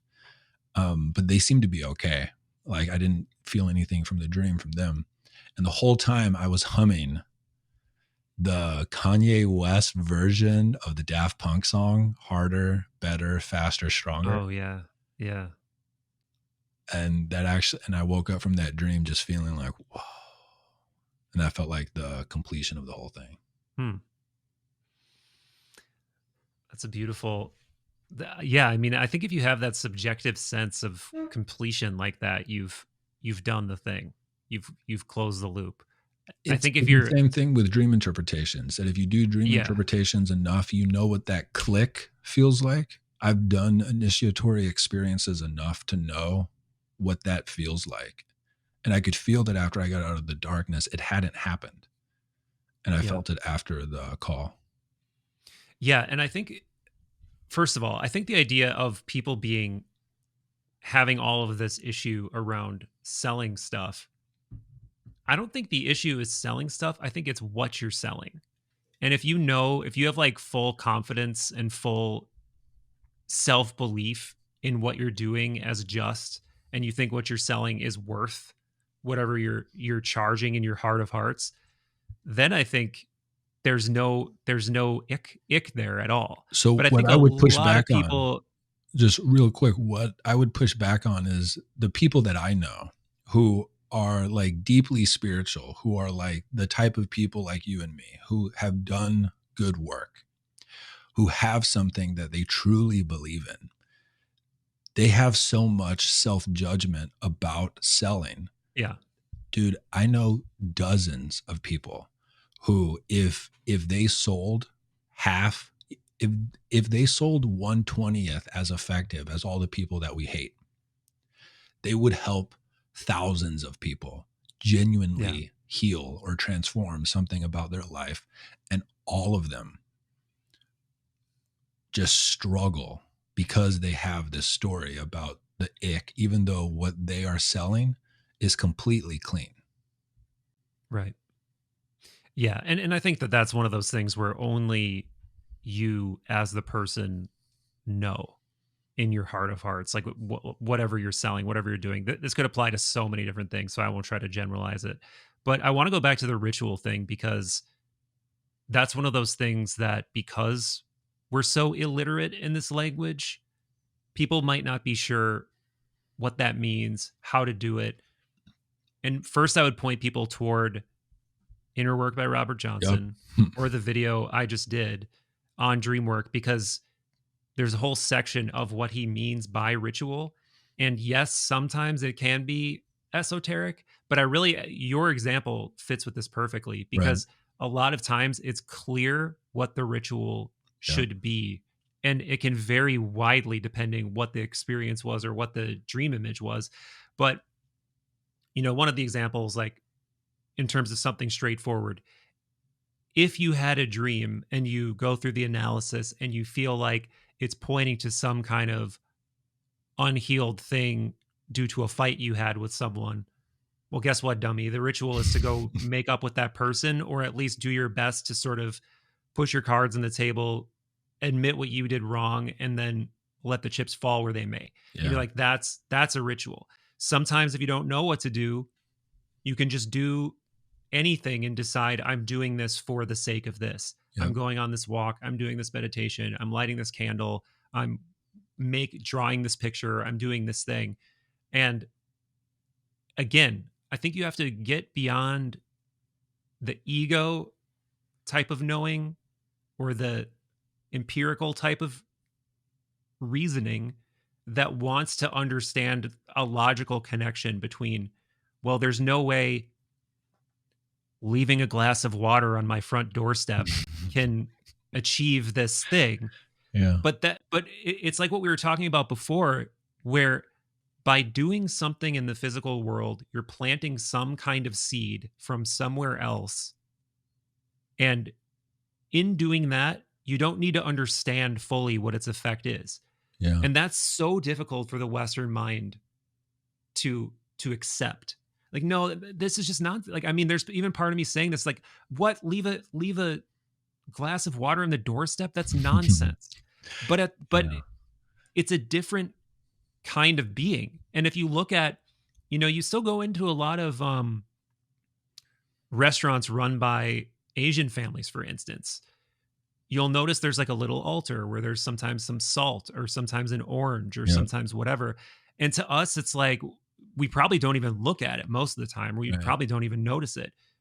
But it's a different kind of understanding. It's a different kind of existing in the world 100%. That though we're severed from it, we're not immune to it. Like, we require that in our lives. And the thing that I would offer is, not only are we not immune to it, there's a deep part of us that remembers. So just as an example, imagine, like, for the people listening, close your eyes and imagine that you're at a coffee shop and you see someone come into the coffee shop and they sit down at their table and they take out of their bag some small totem that they put at the edge of the table. And then they take out some type of cloth and they lay the cloth out and they put their laptop on top of the cloth. Everything else about them is normal, but you saw that they did those two things. I can't imagine anyone who wouldn't see that and have some soft ping of admiration and longing and curiosity. That there's something about seeing people who are connected to this type of, like, intentional, non-logic, like, appreciation for just the profound mystery that there are other things happening beyond your thinking mind. And that I think it's one of the reasons why, like, the Japanese culture as it was a few hundred years ago is still so captivating to the collective consciousness, that we can't help but make hundreds of shows and movies and books and stories about a specific period in Japanese culture that makes billions of dollars a year. Yeah. That is almost like one of the best cultural examples of this way of being.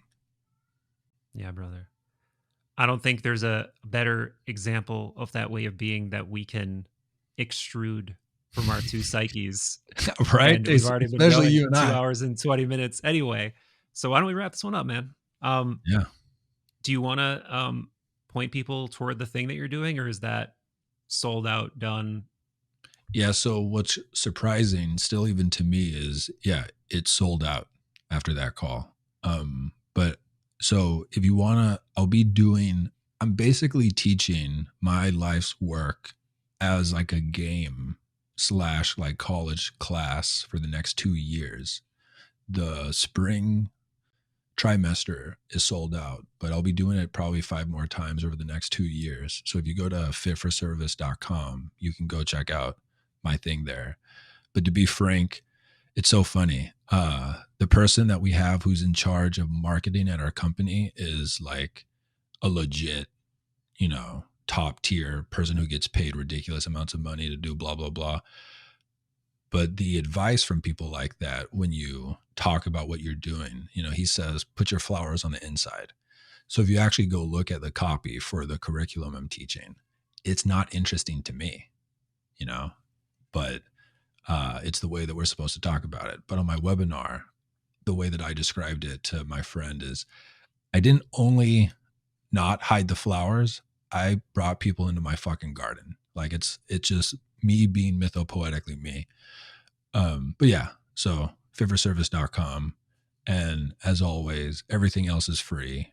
On the call, I gave away both of my courses for free as like a thank you for just being on the call. And people love that. So that felt good. But yeah, everything else is the same. All right, brother. Let's wrap it up. Big love. Love you.